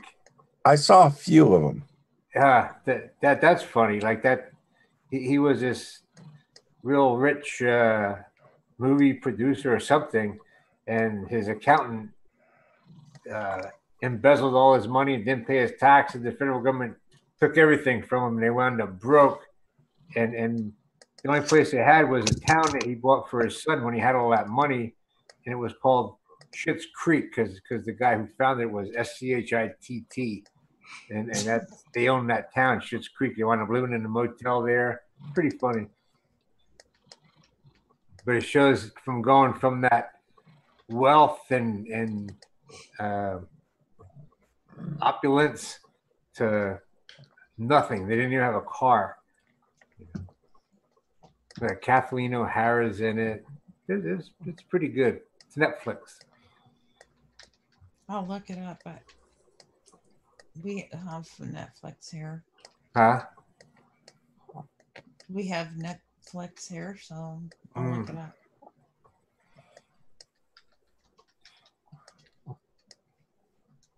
Well, I think I'm going to pack it in. Thanks for everybody. Yeah, it's getting late for me too. Yeah, I'm starting to get a little tired myself. Yeah, thanks for stopping in, everybody. And Dominic, have you ever watched Bill Cooper's stuff? I don't think so. You should. It's all the stuff that you look into. He looked into all the stuff I've been looking into. He's already done it. It's Bill Cooper. Yeah. Was he on YouTube? Yeah. They have old videos of him. He got pretty much assassinated. So just give it a watch. There's like a 10.5-hour video I think I might have linked to either on my Twitter or if you look at one of my YouTube videos, it talks about it. It's worth a watch. I can find it, yeah. Yeah. See what you think of it, because it kind of goes into the entire Zionism and formation of Israel and all this other stuff as well. It's definitely worth looking into. I bet a guy I like a good one is Benjamin Friedman. Benjamin Friedman. He gave a speech back in '61. He used to be a Zionist, and he goes through the whole history of how the Jews, the Jewish, they were really the Bolsheviks. You know, they became Jewish because at a certain time everybody had to pick some type of religion, Christianity or Muslim, and the guy who was their leader just decided to take Judaism. But they're not like the Hebrew Jews. They were like kicked out of every country that they were in, you know, because they just can't get along with other people. Benjamin Friedman, it's really a good. Okay. He talks then about them trying to get us into World War III. Yeah. I'll definitely give that a look. Benjamin Friedman. All right. Friedman. Friedman. Yep. Okay. Benjamin Friedman. Okay, cool. All right. Thanks, everybody. All right. Good night, everyone. Love you all. Take care. All right. Have Talk a to you good later. one. Thanks, everyone in chat.